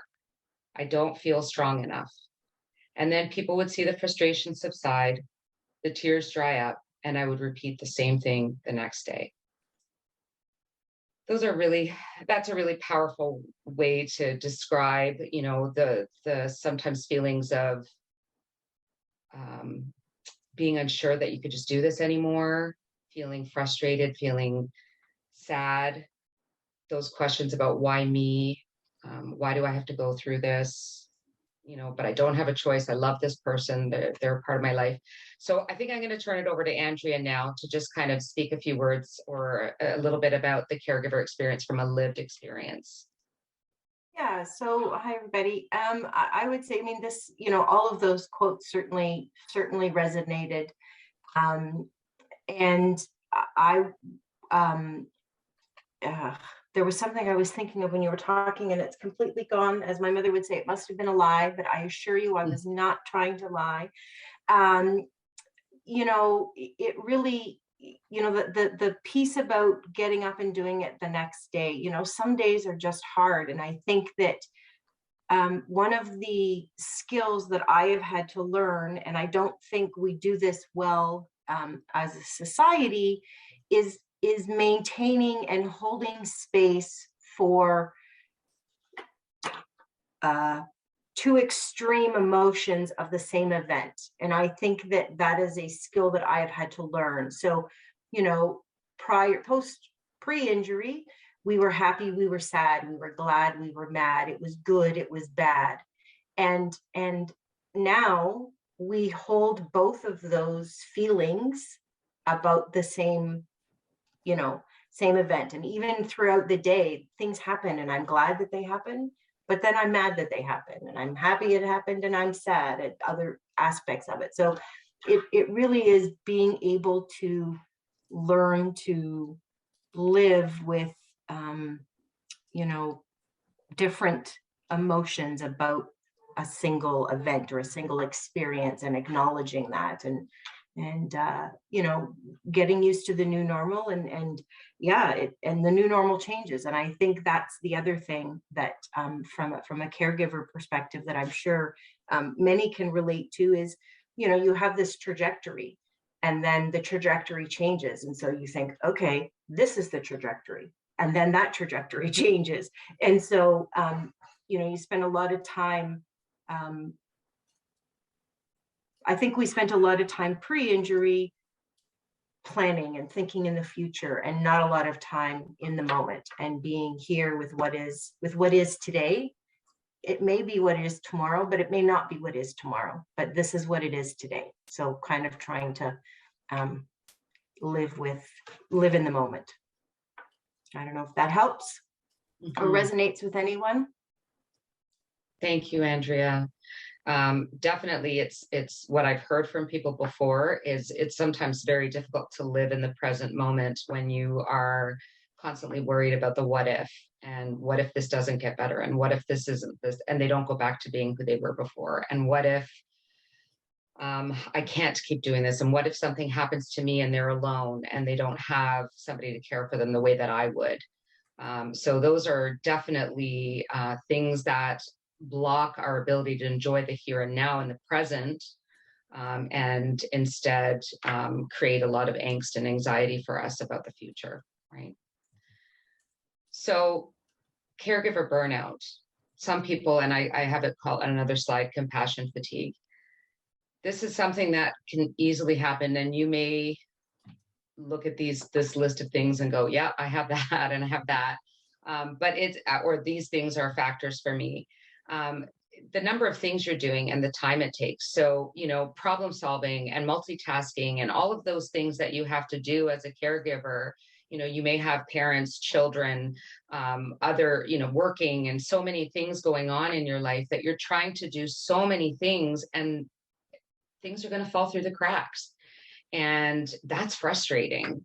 Being able to just complete a task itself can be emotionally and physically straining. There's financial constraints. There's an adjustment period to adjusting, which is sometimes, like Andrea said, you're adjusting at all times, right? So it's the struggle to adjust to the new way of life, and balancing work, caregiving, and then you have a loss of support. So you don't have as much time for your friends. People, stop reaching out after the initial injury, or initially finding out that there was a brain injured caregiver, a person that you're caring for. And so over time, you may lose some of the support system that you have. Setting boundaries can be difficult because you want to do everything, and you might be the only carer, and it's so hard to set boundaries. And then, of course, not having time for self-care, or not feeling like you have time for self-care. So with Andrea's wonderful input, I did change the slide from building resilience to building resilience and strength, because resilience is a term that might imply that you have a choice. And for many people, there isn't really a choice. They feel like there isn't a choice, that this is part of their love, their duty, their role. So building strength as a caregiver requires flexibility. In order to be adaptable, we have to be flexible in the way that we think about things. And that's difficult. It's really difficult because we have sort of expectations around what our lives should look like. And being able to be flexible with our thinking might require an adjustment to what our dreams and hopes and wishes about what our life was going to look like. In order to, be able to meet those unexpected challenges, we show resilience. We show tenacity, I guess, is another word that I like. We show tenacity because we have to, and that's just the way it is.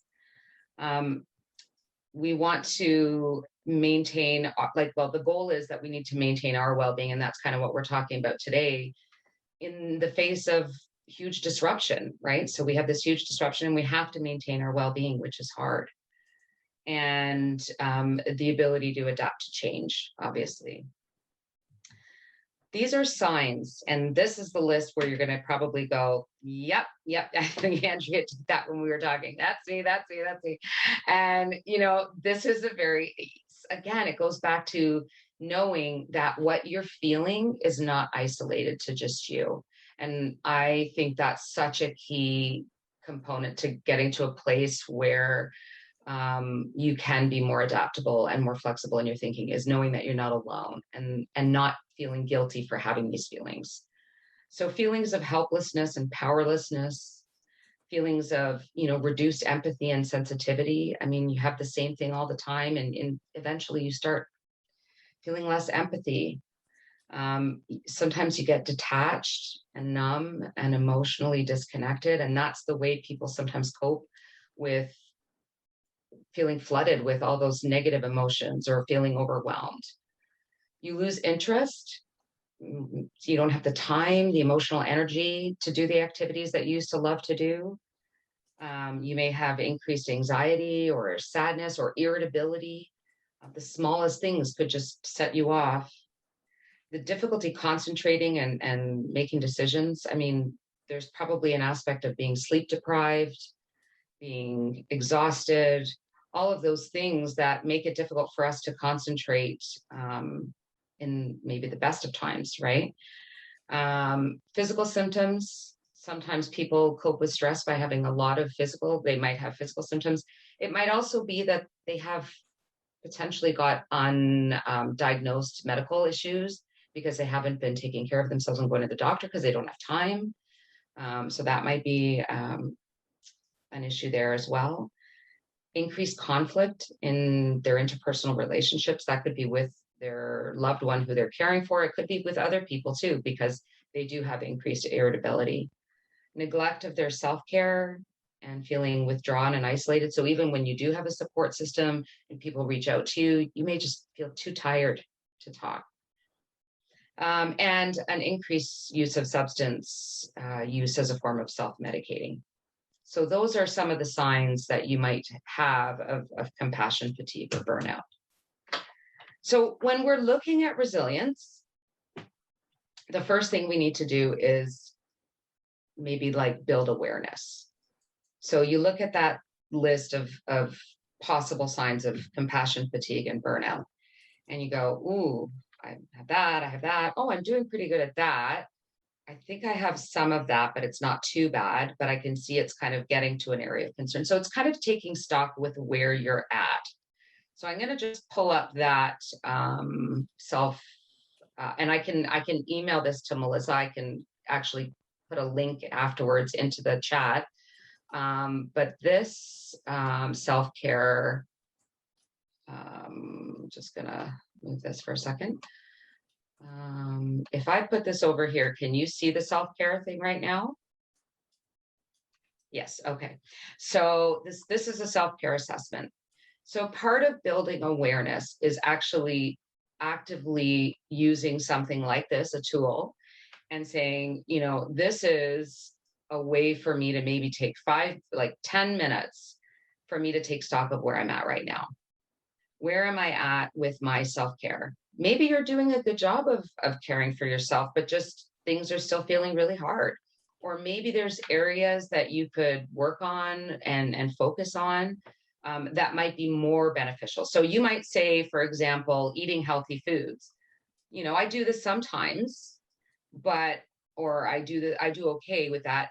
And then is it an area you want to improve at? So that's what the star is. So you know what? It's not really an area I want to improve right now. This is not an area of focus for me. I'm only okay with it, but I'm okay with being okay, And then you might go, taking care of personal hygiene. I do this poorly.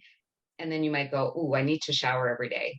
I need to remember to shower at least every other day, so that I can feel okay and not, feel like I'm like a human being and I'm okay. And I feel good about the way that I smell or look or whatever that might be. Exercise. Exercise is something I would encourage, at least in small doses, for everybody. It's so good for your emotional health. But anyway, this self-care tool, I'm just going to send it out, the link, and you can go through it. I find it probably one of the most helpful tools. And it goes through physical, psychological or emotional, social, and spiritual self-care, and professional as well, actually. So take a few minutes and just kind of take stock of where you're at. And then the next part is planning. So Carolyn's point around planning is that, you need all of those factors to be able to feel like you have success and that you're going to follow through. And we know planning is obviously a key component to be able to be successful when you set goals for yourself. So the next part is about self-compassion. So we're mindful of the fact that we might have to kind of go, like I said, checking in. Where am I at with the compassion fatigue and the burnout? Where am I at with that? And then I'm going to go like, I'm going to acknowledge that, you know what, I'm having pain. I'm suffering. This is hard. And it is part of the human experience of suffering. And right now, part of my experience of suffering with being a caregiver to somebody who has a brain injury. So I come to a point where I don't like it. I wish it was different, but I accept that this is where I'm at right now. This is part of my human experience at the moment. And then I'm going to look at how do I, if this is part of my experience right now, and I'm struggling, how can I be kind to myself? If this was my friend going through this, what would I say to them? And can I give myself those same messages to make sure that I'm just being as kind to myself as I would be to my very, very good friend, right? Because that's important, to be kind to yourself. And that's part of self-care actually is self-compassion. So self-care, I feel guilty about myself when they need my help. That's, you know, what people might say and feel. But what we do know is that the better our mental health is, the better that we are doing, the better care that we can provide for our loved one. So we just want to keep, you know, that analogy. I think most people hear about the airplane and the oxygen mask. We got to put our own oxygen mask on first. And it's definitely relevant in this situation as well. So physical health, I wanted to just kind of, because sometimes, you know, people are like, yeah, okay, I need to do that. What do I need to do? You know, keeping active, like we said, that's really good for replenishing our endorphins, making us feel good, giving us some good hormone releases, and also making our body strong, especially when we might have to do lifting and other caregiving roles that require some physical intervention. Going to your own medical appointments to try to make sure that your health is good. Keeping your body moving, lifting weights, dancing, you know, it could be something as putting some music on in the kitchen and just dancing while you're cooking and doing something that just makes you feel good for that moment that you're in that moment. And like Andrea said, it's not about, you know, setting intentions and goals for like, I got to go for a walk for an hour. It just, you know, I loved her example. She talks about being able to just have 5 minutes of something that makes you feel good. So that 5 minutes you're dancing in the kitchen, yes, you did it. Yay, celebrate. I took 5 minutes to dance and I feel so good. And now I can go back to what I need to do. Eating healthy meals. It's always good. We know that people with brain injuries, eating healthy is actually really important because of, you know, brain healthy foods and foods that can, and I'm not an expert in this, but I've heard lots of nutritionists speak about this, about foods that can be inflammatory and all of that. So we're cooking good meals for them. We should eat healthy ourselves too, and make sure that we're nourishing our bodies and getting a good night's sleep as much as we can. Obviously, we have this amazing organization, BIST, that has peer support groups, that has, you know, lots of support that you can reach out for knowledge. Knowledge is power. Definitely using those supports is really important. Talking to your doctor about your mental health. Breath work and meditation is so powerful. If you haven't done it, it's just so amazing. It can really, really help you to reset. And it can also help the brain injured person to reset as well. So I just saw somebody yesterday, and we were talking about being able to have sensory stimulation downtime by doing meditation to try to avoid sensory overloads and some of the byproducts that come with that. So doing it with your loved one might be a great strategy. Visiting with friends, going to the community for support and help, journaling, practicing self-reflection and gratitude and positive affirmations. Sometimes when life is hard, it's really hard to think about what's good and what's going well because it's so hard. Those things are not the first things that are on your mind when you wake up or the last things on your mind when you go to bed.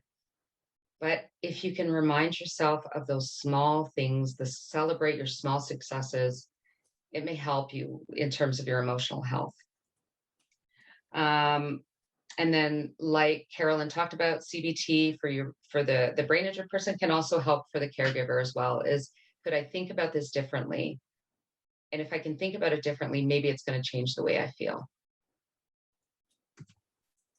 Spiritual health, you know, if you do follow religion or some other kind of spiritual health or spiritual beliefs or practices, that might be good to kind of give you some solace, give you a sense of community, and maybe give you some extra support if you do have leaders in your community that you could turn to. And work and finances, the reality is that there's not as much support as probably we would like for families of people who are brain injured. And so talking about what are the supports that we can access, how do I access them, and making sure that you make time to be able to get those supports, and talking to your workplace and so on, so that you can have some flexibility if needed. Any of those things that will help you so that that's something you can worry a little bit less about. Included in this, and again, I can definitely, these links will be available, and I'm sure BIST has all of these links, but these are some of the resources you can access in the community for support. So there's BIST, there's the OBIA support group, Ontario Caregiver Organization, the Brain Injury Canada Organization, the March of Dimes Canada, and caregiverinfo.ca. And that's all. That's it. So thank you very much for allowing me to share and participate in this very, very important topic. Thank you, Zoe. I have a couple of questions here. One member says, my brother had an overdose resulting in a brain injury, and he did have a relapse once he left rehabilitation. They say he's now living with me and started NA and seems to be putting more focus into that program than he is on rehabilitation of his brain injury and his physical injury. I'm concerned he's putting too much attention on the NA. So what are your thoughts about that? And I would be happy, Carolyn, if you decide you want to jump in. But my thought is, just from a clear, like, social work perspective, is that often people are going to be most successful if they start where they're at. So if their focus right now is the NA and they're doing well, then that might be what they need right now. And I always believe that we do best with clients when they kind of lead what their goals are. So I would say, you know, let your brother maybe focus on that, and kind of at the same time, keeping it in the background and gently reminding him that there are other supports and other things he can access at the same time, without necessarily pushing it, because you might get some resistance if he's not ready for that. Carolyn, is there anything you want to add? You know, to concretely, excuse me, concretely, NA has a lot of compensations actually for acquired brain injury. They do things like using cognitive routines and repetitive messages, and it can also, though, if a person's having some trouble, say, remembering some of those messages, you can kind of use metacognitive strategies and memory strategies to help them work on their goal of being a member of that community and for fellowship. So there's probably a way to sort of interleave the any rehabilitation goals that there might be with his participation in the fellowship of NA. The other thing I'd say is, like, we have, and I can put in the chat box the link for it, a substance use and brain injury workbook. And it includes, there's a lot of stuff on brain injury or substance use in there, but there's also some making the most of your cognitive power and thinking about how your cognitive and your behavioral things might be interfering with your goals related to your substance use. And so sometimes that's a way to, like a concrete way to help folks interleave it, because we run into this all the time. And whatever your life goal is, that's what all of your rehabilitation intervention should funnel into and support. It doesn't have to be, two separate things, but sometimes it's hard to figure out how do you put them all together. So I'll put that link in the chat box. Perfect. Thanks, Carolyn. Thank you. Another member asks, what methods can be used to prevent compassion fatigue as a caregiver and or professional who works with the ABI population? This is, I think, it's kind of chicken and egg thing, right? You kind of go like, I would say that my first response to that was being mindful of where you're at all times and kind of checking in with yourself and say, how am I doing? That's definitely my first thought. But then I recognize that at the early stages, when everything is just kind of flooding into your system and you're kind of going, okay, I have to do this and I have to do that and I have to do this, and you like taking stock of where you're at seems like a little redundant or impossible at the time. But awareness is definitely key, I think. Being able to be aware of where you're at and support, reaching out for supports regularly, and just, I guess the other thing would be is kind of talking to, like when you're talking to your supports, and I would say that might be if you have a therapist or if you have a doctor or somebody, being able to kind of bounce ideas off people. This is where I'm at. This is what I think I need. This is where I'm at emotionally. Being able to talk about those things that you're going through. Those are the early stages in terms of avoiding compassion fatigue. But certainly if you're in that moment where you kind of go, oh my goodness, I have a lot of those symptoms, I'm really actually there right now, then I would definitely say talking to someone is very, very important at that point. And being able to reach out for professional help if you're feeling really burnt out and really tired, that's something that I would support for sure. Carolyn, do you want to add to that? No, awareness is key. And I think, we have some providers on the call too. We all go through it. Oh yeah. I have definitely noticed, myself becoming burnt out, especially during the pandemic when things seem so compressed. And the key really is, I agree with you, taking stock, and then taking care of yourself, giving yourself the time to put aside your caregiving responsibilities to take care of yourself, because if you don't put on your own oxygen mask first, everybody around you is going to be without your help. Yeah. And that can be hard, whether you're a caregiver or a professional, just stepping away from things and saying, I need a break. I need to get away. Mm-hmm. Yeah, I was just going to add that I don't think you can avoid compassion fatigue.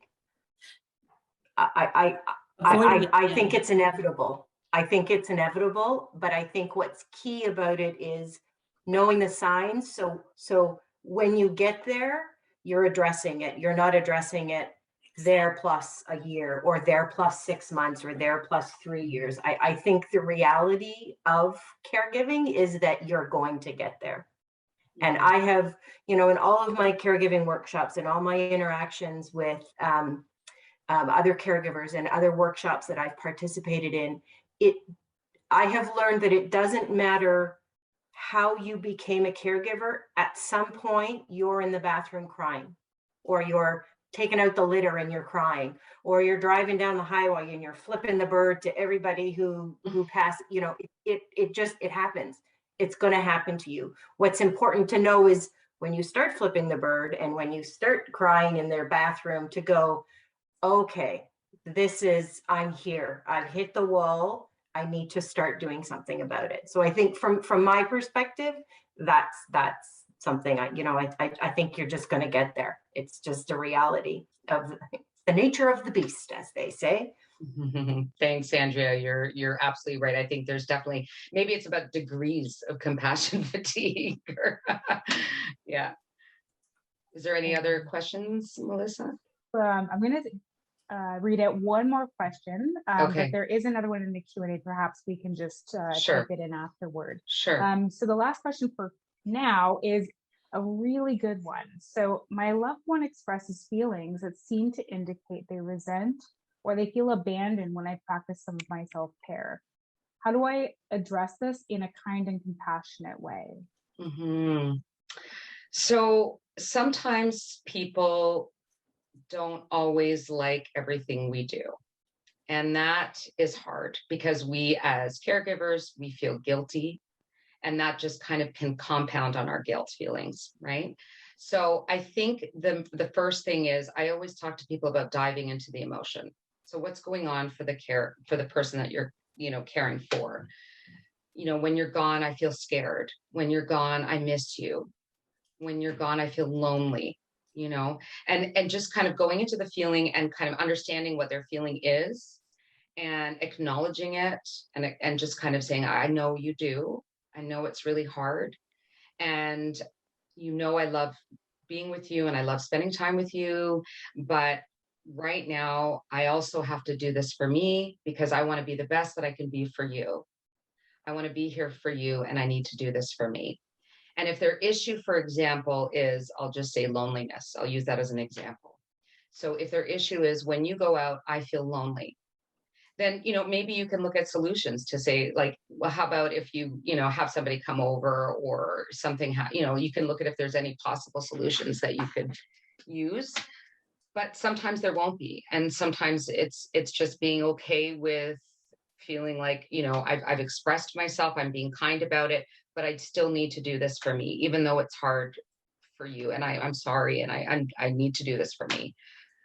So that would be the advice I would say, is just go into the feeling, try to understand what's going on for them.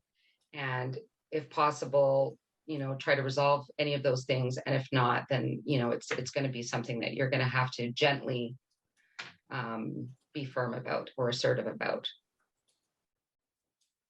Thank you, Zoe. I think that's something that a lot of us struggle with, is giving us that permission. So thank you very much. You're very welcome. So at this time, speaking of taking time for yourself, I would like to welcome everyone to take about a 5-minute break. Just get up, stretch your legs, maybe grab a cup of tea or a little snack. I will still be on the call, so you're welcome to stay. But I do encourage you all to step away from the screen, and I will see you in about 5 minutes.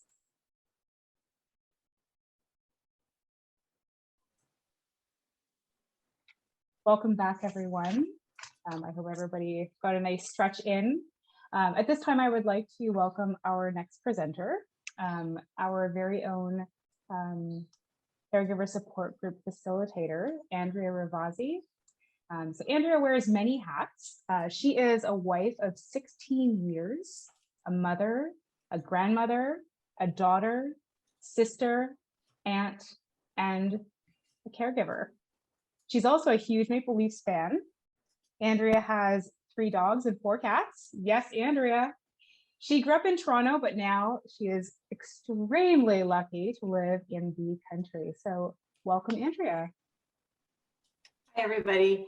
Thank you so much. Yes, and I should preface, I feel like compelled to preface that I do own, my husband and I own 2.5 acres. So the fact that I have 3 dogs and 4 cats is not quite as awful as that sounds. It is quite entertaining here, but I do. So thank you very much for the opportunity to chat today. And I think that I'll just, can everybody see? Oh, hang on a minute. What have I done? Where did it go? There we go. Can everybody see my screen? Yes? Okay, perfect.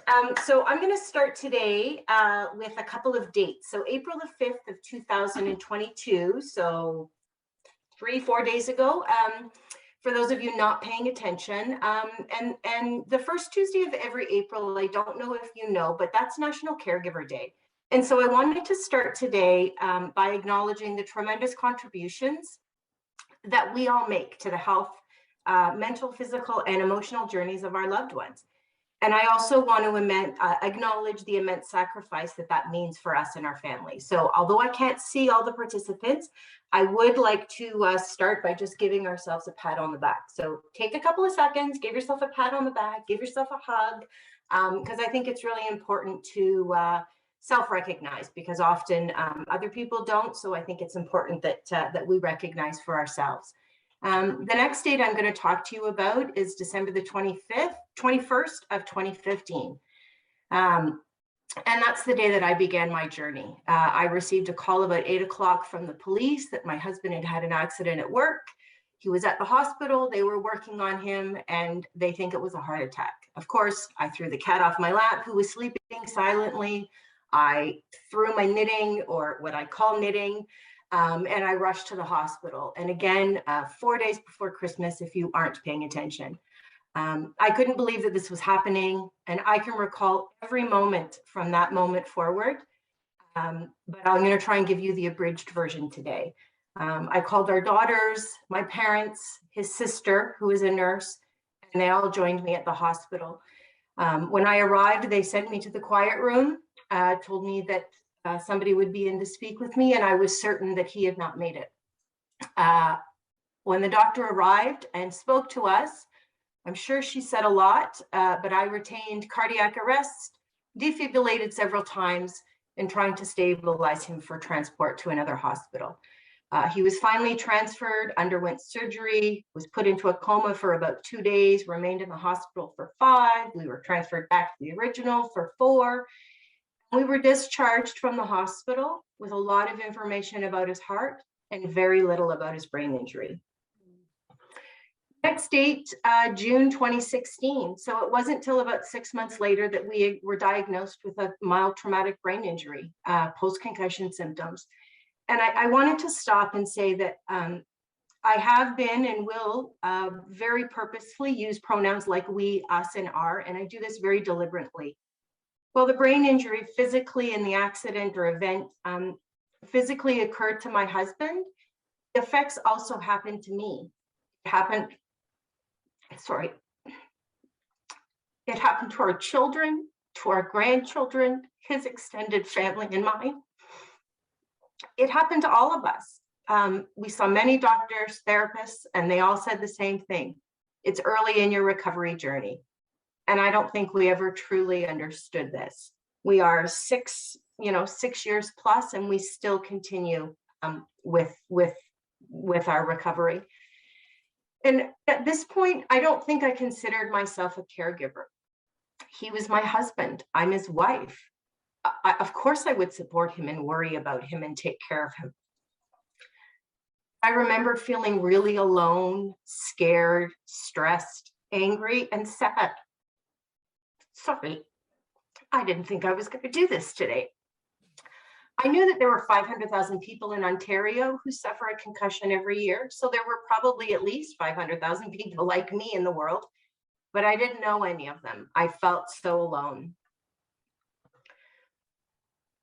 By 2017, we were just 12 months into our journey, and I started to acknowledge that I was overwhelmed. And I think that speaks to sort of that piece that I was saying earlier about, hitting compassion fatigue. I think you get there. It's just a matter of when do you acknowledge you get there.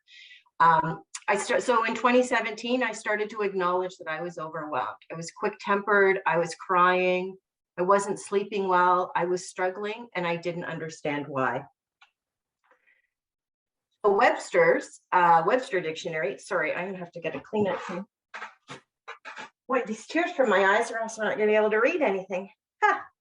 Who knew that was going to happen? Webster's defines caregiving as a person who provides direct care for children, elderly people, or the chronically ill. Revenue Canada, this one's a little hard to read. Revenue Canada says you can claim for a caregiver credit if you provide support to your spouse with a physical or mental impairment. And an individual is considered to be dependent on you for support if they rely on you for regular and consistent with the basic necessities of life, such as food, shelter, and clothing. The Ontario Caregiver organization defines caregivers as family members, partners, or neighbors who provide personal, social, and psychological support for someone in need. I do all those things. I am a caregiver. The more research I did, the more I learned that my thoughts and feelings and experiences were all very normal. I then stumbled on a social media post from BIST on a peer-led caregiver support group. And it was like the universe threw me a life buoy. So I'm just going to give everybody a minute to read this quote, and it really resonated. Sometimes you just need to talk about something, not to get sympathy or help, but just to kill its power by allowing the truth of things to hit the air.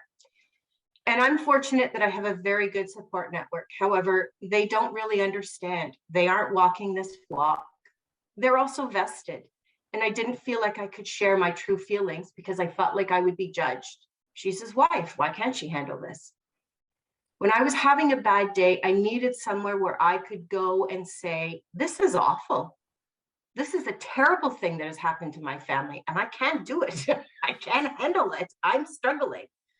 And the BIST peer support group, peer-led caregiver support group, that's a long title, is designed to be a safe place for caregivers to meet and share experiences. It's judgment-free. I'm sure you've all heard no two brain injuries are the same, and no two caregiving journeys are the same, but many have the same shared experiences and feelings. In this group, we talk about things that we're struggling with, and others in the group share their coping strategies. And if we haven't dealt with it, we talk about suggestions. We're not professionals and we don't offer advice, but we're all walking this walk. We all get it. We meet monthly on the last Wednesday of each month, and our April meeting is April the 27th. We run from 6:30 till 8, and it's currently being held by Zoom. We have historically met at the BIST office, and it's my hope that one day we can return to perhaps a hybrid version.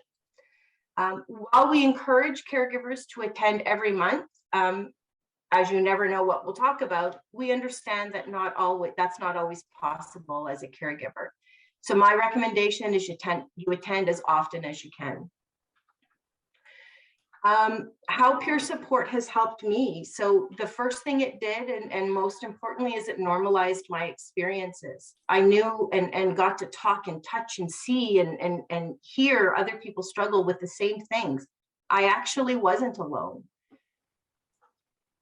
It provides an opportunity to learn from others. As an example, one of the things I struggled with was acknowledging the day. How do we do it? Do I do it? Do I not do it? And somebody in the peer group suggested that I ask. Who would have thought of that? So my husband and I spoke about it, and we decided how to honor the day together. It's judgment-free. It provides an outlet to be able to speak freely, and talking about it helps me accept and own it. It makes it easier to speak my truth. And finally, it's cathartic. Like my previous quote, it removes the power that the thoughts and feelings have over me, and it helps me in my recovery. It has been so beneficial to me. I connected with, as Melissa said, I live outside of Toronto. I live in the country, but this peer support group was so beneficial to me that I connected with a local brain injury agency in my community, and I started a local group as well. What else has worked for me? So in addition to participating in the peer-led caregiver support group, I completed a mindfulness-based stress reduction course. That also is a mouthful. It was funded by OHIP, so that made it financially accessible. The lineup was long, so if you go to look, be prepared to wait. But for me, it was worth the wait. I used the bounce back program through CMHA, again, fully funded. I utilized my employee assistance program and spoke with a therapist. I took medication. I listened to podcasts on meditation. I downloaded a free meditation app. Ultimately, I did and I do a lot of things to support myself. And still 6 years later, some days, weeks, and months are better than others. And that's all I have for today. Thank you. Thank you so very much, Andrea. That was so impactful, you know, and I think that I didn't think I would cry. I used to cry all the time when I talked about it. I'm 6 years, I'm an expert now, and I didn't expect that. So I do apologize, but thank you for making this a safe space in which to do that. yes.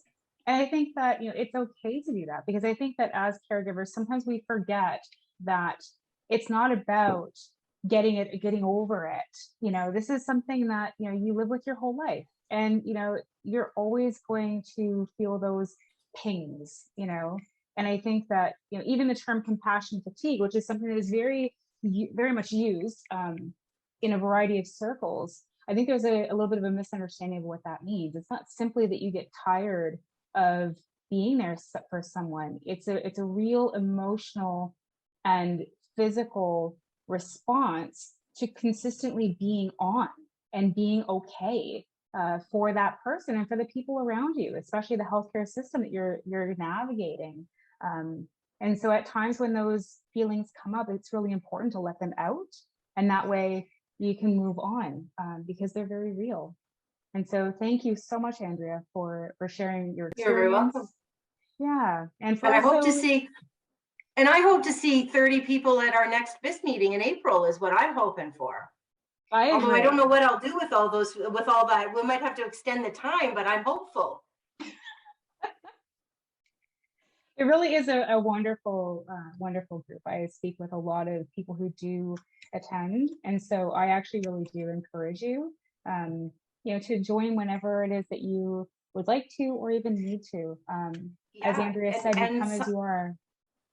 Yeah, and sometimes it's a, you know, it's funny, when we first started, there was a gentleman in the group who had been a caregiver for 20 years, and it was the first time that they spoke to anybody in that situation.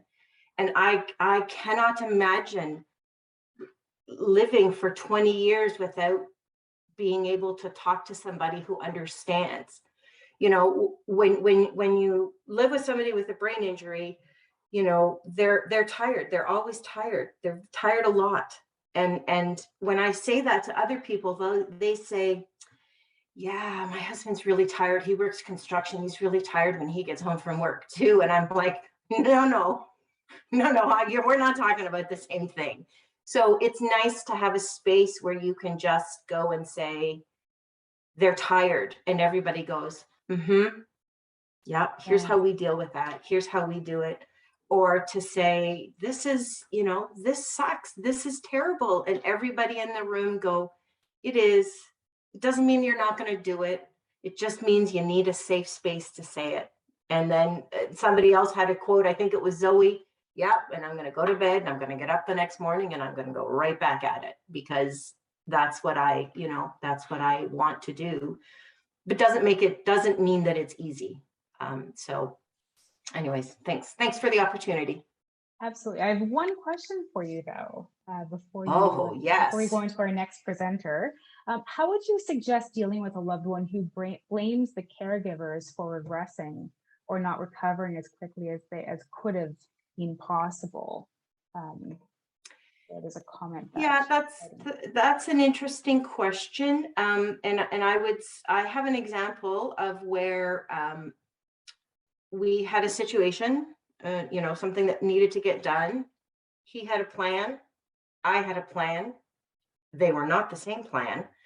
And he got angry because I was trying to not take his plan. So I said, okay, I'm going to let him, we're going to do this the way he thinks we can do it. And it was important for that to happen, because he needed to learn that he couldn't do it, or more importantly, I needed to learn that he could do it. And so it's something that had to happen. And as much as it pained me, because I knew that it would not be successful. I knew that he would struggle. I knew that it would not be good for him on many levels, but I had to let it happen. And in the end, who knew? He's never going to do that again. Well, I did, but I couldn't tell him that. He had to learn that for himself. So in terms of, you know, if somebody blames the caregiver, then let them try and do the things that they feel the caregiver is not letting them do. And somebody's going to learn something out of that situation. And then it's important to talk about it. How did that go for you? How did that work? How did that, you know, no, that didn't work for me. Okay, how can we do it differently? Probably doesn't directly answer the question, but sometimes I think that, you know, think of helicopter parents who never let their kids do anything. You become a helicopter caregiver. You know, oh, he couldn't do this. He couldn't do this 6 years ago. So I have to protect him. I'm the protector. I'm the keeper of all things safe. Well, 6 years is a long time. Maybe he can do more things than I think he can. Maybe he can't. And then everybody learns a lesson. Thank you, Andrea, for that insight. That's fabulous. So at this point, I want to introduce our next presenter, Isabel Reveletto. Isabel has been working in the field of acquired brain injury since 2014. She has a background in psychology and journalism and has a certificate in RAP facilitation. Her experience working in the ABI community has assisted her in creating positive community partnerships, leading to better access to supports for people living with brain injury. Please welcome Isabel. Hi guys, thank you, Melissa. Sorry, my throat's dry today.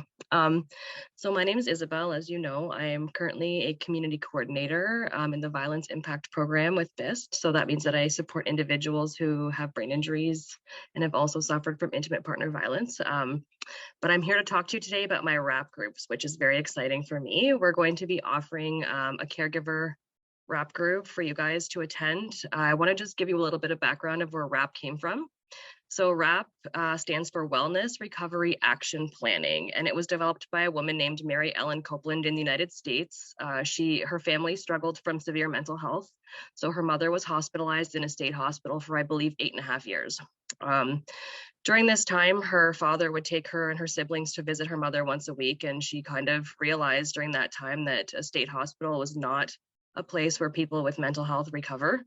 They don't go to recover, they kind of go to be stabilized for as long as they need to, and then they get sent back out into the community. And this wasn't really a situation that Mary Ellen wanted to see for the future. She wanted to figure out a way for people to get well and stay well for long periods of time and avoid crisis periods and avoid hospitalization. So as an adult, when she became older, she was struggling through her own mental health, and she was in a marriage that wasn't so great. So she was seeing a psychiatrist at the time, and she went to her psychiatrist and she asked her psychiatrist, how do people like me get well and stay well for long periods of time? How do we get well? How do we stay well? How do we cope? What do we do? So her psychiatrist at the time thought it was a great question, and he told her, I'm not sure, but when you come back to see me the next time, I will have an answer for you. So Mary Ellen Copeland was very excited about this, and she was very excited to see her psychiatrist the next time around. So she went to her following appointment, and the psychiatrist very sadly informed her that he had looked and he'd researched and he'd done some readings, and there was no way for people with mental health struggles to get well and stay well. It was something they were going to have to struggle with and sort of bear with through life. And this is not an answer that she was willing to accept. So she decided to apply for some funding to do some surveys. She figured that finding out how to get well and stay well, the best people to ask would be individuals with lived experience and who have struggled through mental health and who have been through hospitalizations and tried different medications and different coping mechanisms. So they encouraged her to write surveys that had sort of, the 5, 4, 3, 2, 1, somewhat, very little, that kind of rating system. And she didn't like that idea at all. So she wanted to have people's complete knowledge of what they'd been through, what all of their experiences were. So she wrote surveys with open-ended questions, and she sent them out to people who had mental health struggles and who had been in institutions or been in hospitals or been with psychiatrists for many years. and on different kinds of medications. People were so excited to read the survey that they wrote up the front, down the back, on the sides. They mailed them all back to her. She had a little room full of paper with writing all over it, and she sort of started to pull themes out of these surveys of what people were experiencing and what they had been doing to keep themselves well and help themselves through the struggle. So then she took these surveys. Everybody in the medical field sort of made fun of her because they said she would never get anywhere with this information. It would be much too much for her to sift through. The surveys would be too long, too wordy, and she'd never be able to make any kind of wellness program out of it. So she completely defied everything they told her. And she created a little thing called the Wellness Recovery Action Planning. So in WRAP, we have a group that we have discussions together. We go through the 5 key concepts of WRAP together as a group. We also have a booklet where we develop wellness tools. We have wellness toolboxes. We learn healthy boundaries. We talk about toxic relationships. We talk about different types of, emotional abuse. Really, the healthy boundaries are the most important. We teach people how to do self-care. What self-care can look like could be just getting up and having a shower every morning, what that looks like for individuals. And one of the more important things that we also talk about at the end of our program is crisis planning. So the crisis planning phase of this Wellness Recovery Action Plan is very important because it's a way for you to decide what the crisis planning looks like when you're well. So before everything starts to sort of fall apart, you can plan for crisis and maintain choices and maintain control of your situation. So you can choose the people that are going to support you through the crisis. You can choose the people that you don't want supporting you through the crisis. You can have a list of your medications taped to your crisis plan so that when you go to different facilities and you meet different doctors, they already know what works and doesn't work for you. It really is a way for individuals to have choice throughout the whole process. And it teaches individuals personal responsibility. So they're able to take responsibility for their symptoms and be able to manage their symptoms for longer periods of time. So our WRAP programs are 6-week sessions and they're for 2 hours. Right now we're doing them from 10 to 12 and from 2 to 4. They've been pretty well attended and the individuals who attend are really enjoying the programs. And we feel that it'd be really great for caregivers to sort of have a place to have supportive space where they can speak to other caregivers, build their own wellness plans. I do send out the material. So it is a workbook that we work through together. So you'll actually have written stuff down. You'll be able to refer to it later on. And there's also, if you have a smartphone or an iPad, you can also download the WRAP app. You can carry your WRAP around everywhere you go. You can write all of your stuff in your WRAP app. So I'm hoping that I will see some familiar faces from our meeting today. And hopefully you guys will be able to join our program and see what it's all about. I think it would be really great for everyone. So I hope to see you then. That's all about my WRAP.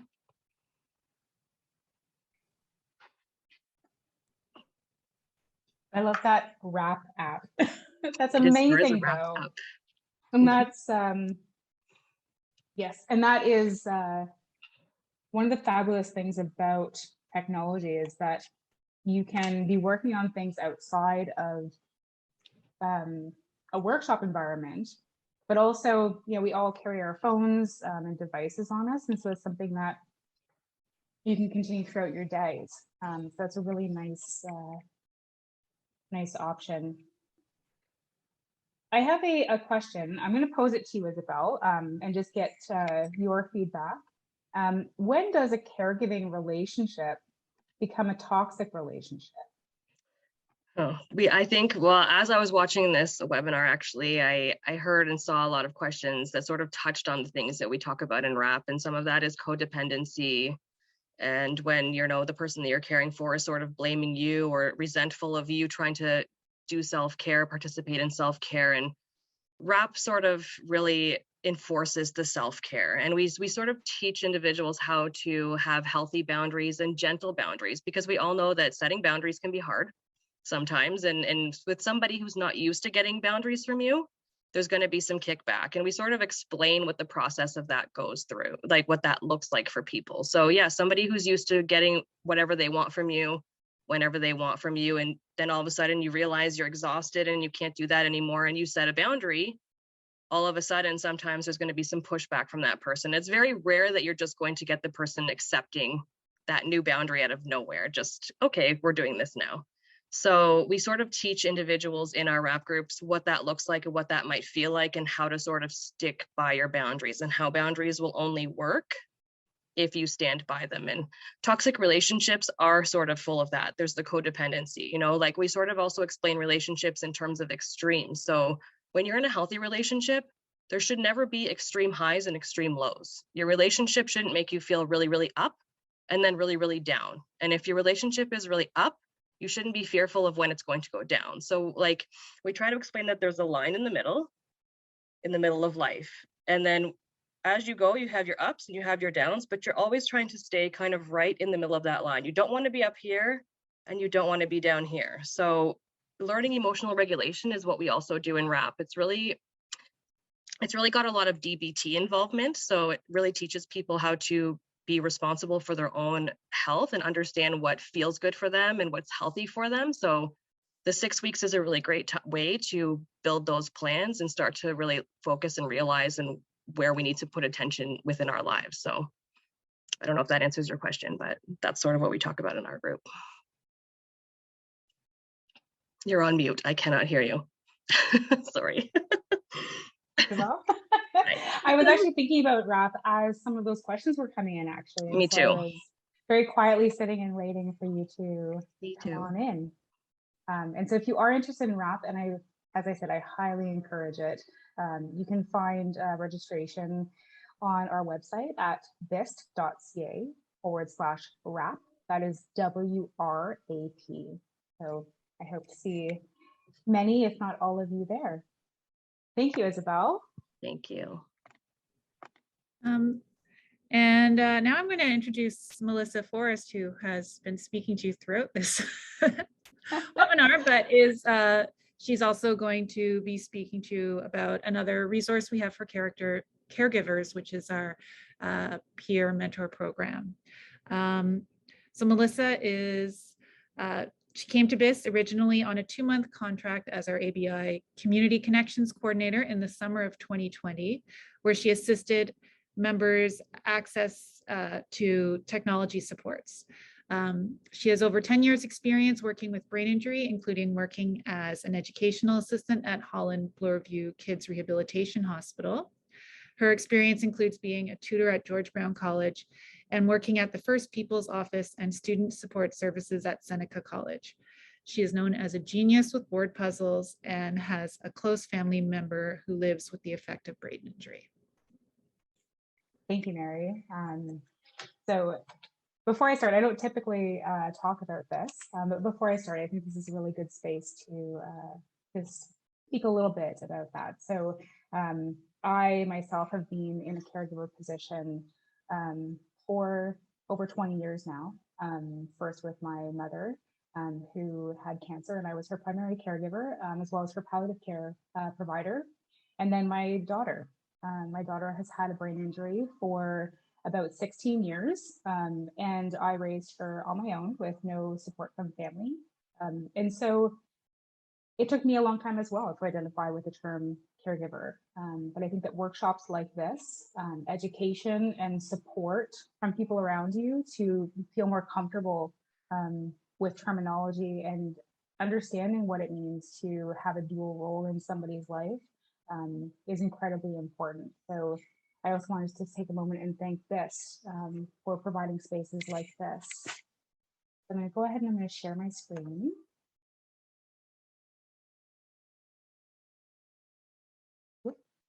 There we go.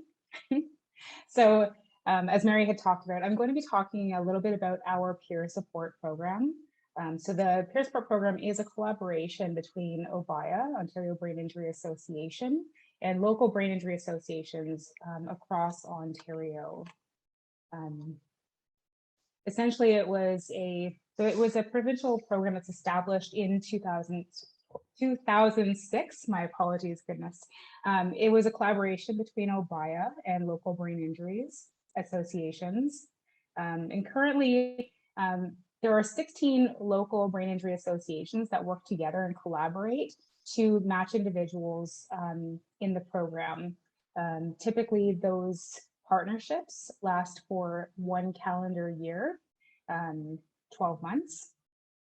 And people are free to break partnerships at any point. It does connect people with lived experience.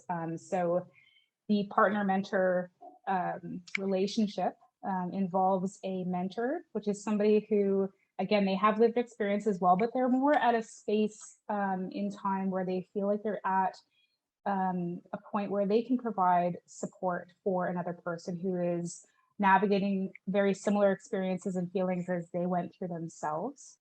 A partner is somebody who is a little bit newer to either living with the experience of a brain injury or simply just is new to a point in their lives where they're willing to or ready to talk about their feelings and open up to someone else. This program is available to a variety of people. It includes people who they themselves are living with a brain injury, family members, and unpaid caregivers. So as we've talked about throughout the course of this morning, it can be anyone from a spouse, a child, mother, close family member, friend. There's a variety of people who are in this program. I'm going to take a moment though, because it's one thing for me to talk about the program, but it's a whole other thing to hear about it from personal experiences. So I'm going to just take a moment. I think I have to stop sharing my screen. And we're going to play a short video about the benefits of the peer support program.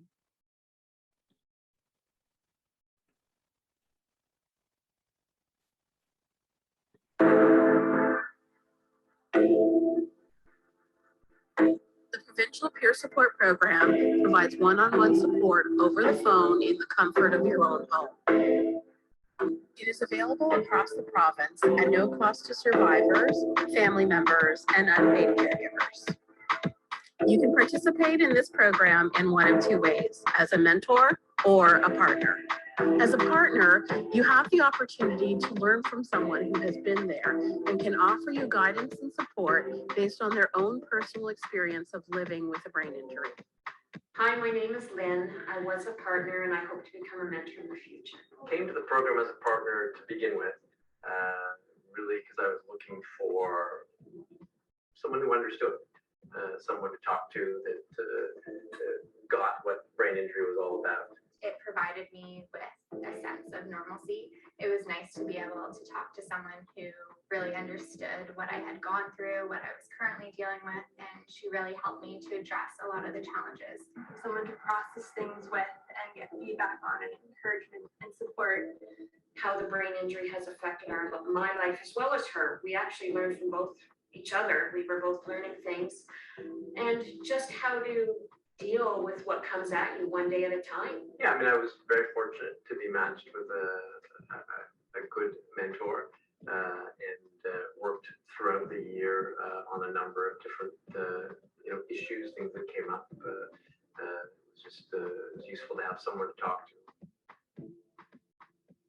As a mentor, you have the opportunity to help others by sharing your lived experience and providing support to your partner. Being a mentor, I mean, I think at first you think it's one direction where you're helping somebody, but I found it's more like a mirror. I think pretty much anytime you talk to them, you can take a positive way for yourself as well as your partner, because you can relate so much to the situation that they're now living as well.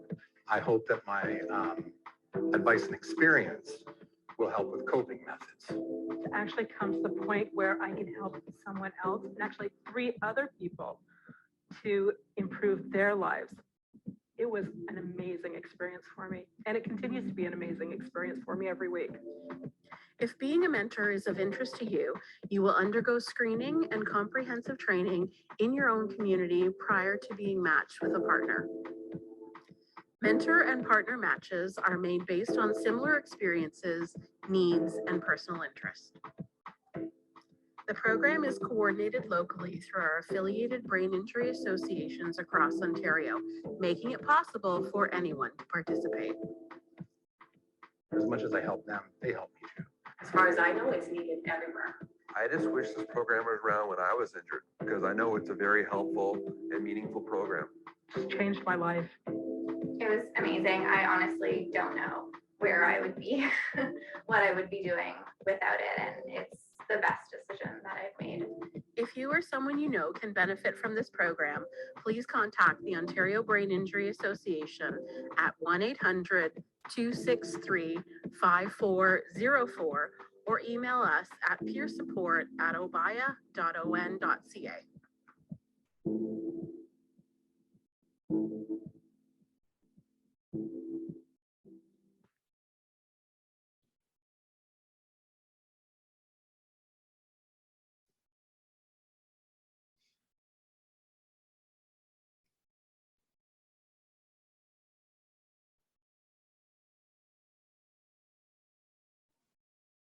My apologies, I was muted again.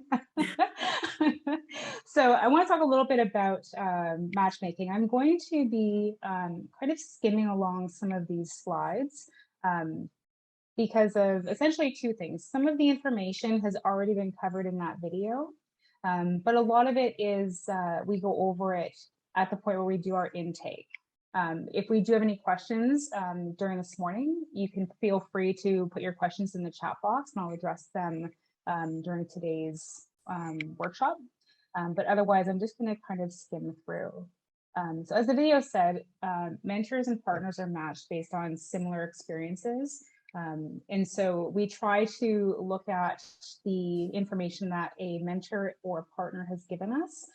Part of the intake is learning a little bit more about your experience as a survivor or a caregiver, and some of your interests and some of the things that that you would like to explore within your own partnership.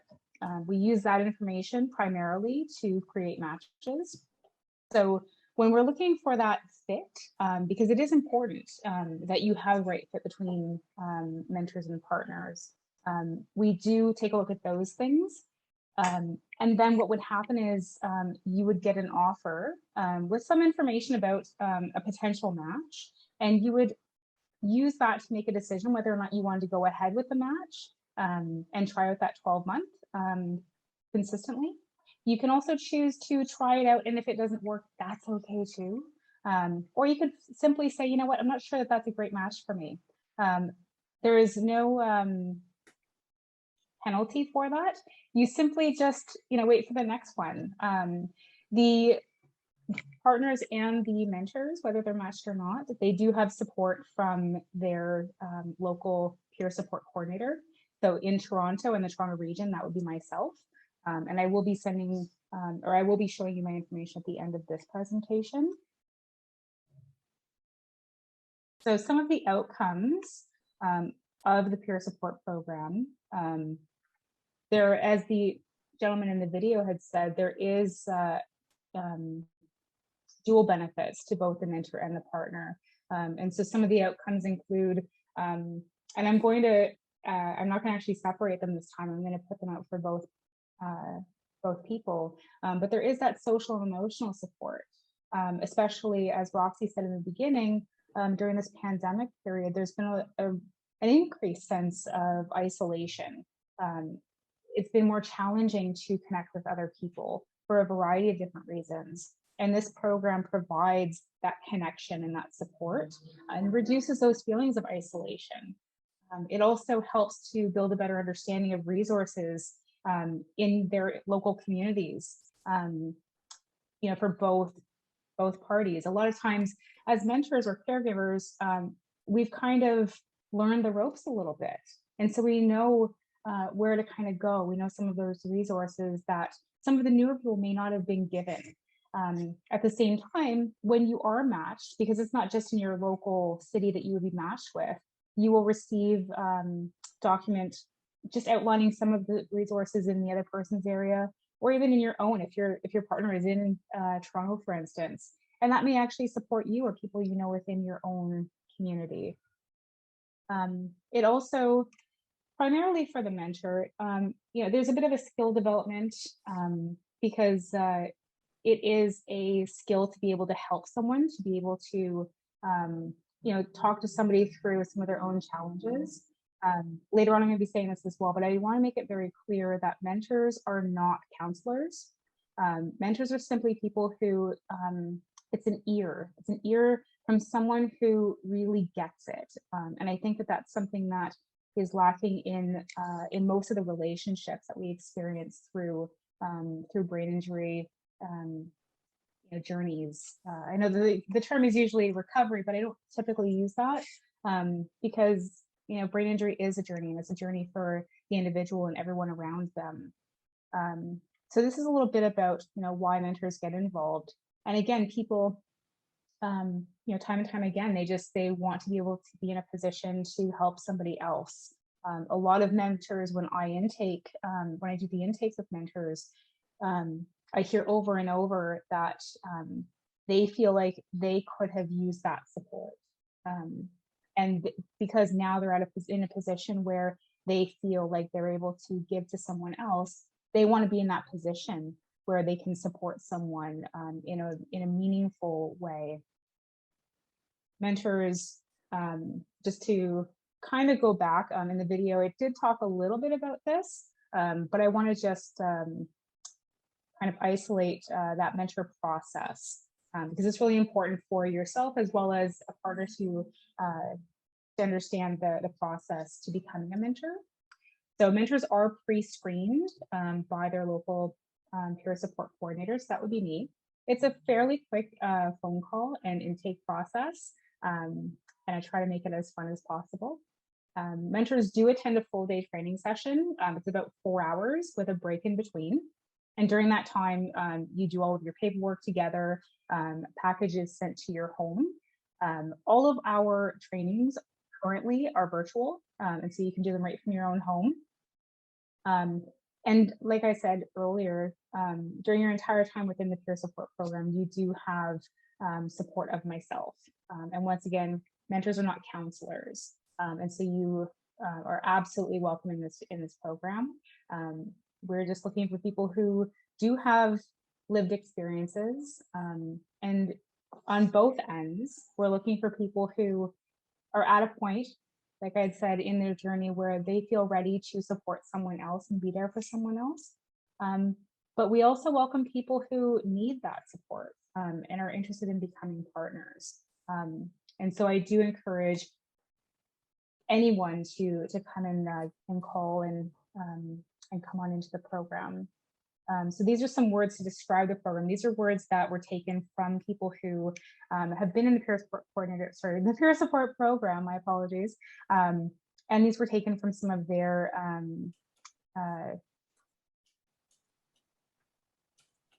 apologies, I can't remember the word, but their sort of checkout form. And so again, a lot of people feel like this is a valuable program. It's something that, once again, if you haven't been through it, it's hard to really connect with it. And being able to speak with somebody weekly who gets it, who you don't have to give a background, explain things, talk about, the same old stuff. It's just somebody who you can, somebody will call. So the mentor calls you once a week, but this is somebody who you can talk to weekly and just say, you know what, it's been a great week. Or, you know what, it's been a really challenging week, and it's, as you can see, it's something that is invaluable, and it's uplifting and empowering. Some of the partners, once again, this is just some quotes from some of our partners that had filled out that exit form, and how important having a mentor was for them. Having somebody who understands what they're going through, someone to just speak to. Again, this is going to be a lot of the same information. That's why I'm choosing to just kind of skim over the slides a little bit. Again, this is something that on this slide, it says that 90% would recommend the peer support program, but I can also tell you that about that amount of people continue in the peer support program. So as I said before, a partnership lasts for 12 months. I have not had anyone yet leave the program. What would happen after that 12 months is that you can go ahead and, if you are a mentor, you can wait for another partnership with another partner. If you are a partner, you can either wait for another mentor, or You can look at becoming a mentor yourself if you feel like you're at that point in your life. So this is just my information. I know that in the video, it gave you the information for Obaya. That is the central line. And if you called that phone number or you emailed Obaya, they would redirect you to myself. So I am the programs coordinator as well as the peer support coordinator in Toronto in the GTA. Here is my phone number. And I'm available for phone calls or texts, so whatever is easiest for you. And also my email address. So my email address is peersupport@this.ca. It's different from my program's email address. And this is a space where you can give me a call, you can text me, you can email me, and we can set up time to talk more in depth about the peer support program. And if you are interested in joining, then we can go ahead and do an intake with you. And so I do encourage anybody to reach out and give me a call or email me, and we can go ahead and explore the program a little bit more together. I'm just going to stop sharing because it's a little bit difficult for me to see the chat box.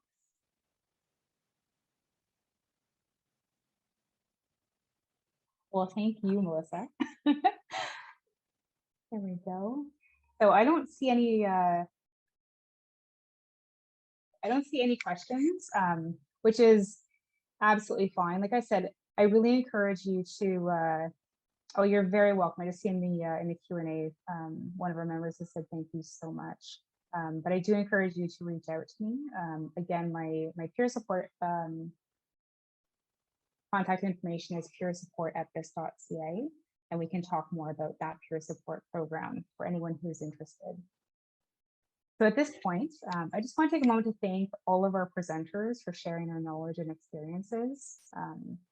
I'd also like to thank the PIA for sponsoring another valuable and informative event.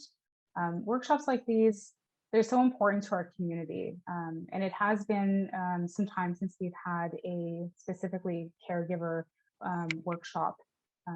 But I do think that these are so invaluable. And so perhaps if there's a lot of interest, we can look at doing these a little bit more regularly. I'm just seeing some things in the chat. So yeah, if you wanted to pass on my information to anyone that you know who could benefit, absolutely do that. But once again, I just want to thank all of our panelists. This has been a really incredible, moving Saturday morning. But again, I'd like to thank the PIA for all of their support. Without you, we would not be able to do this work. So I truly, truly appreciate you.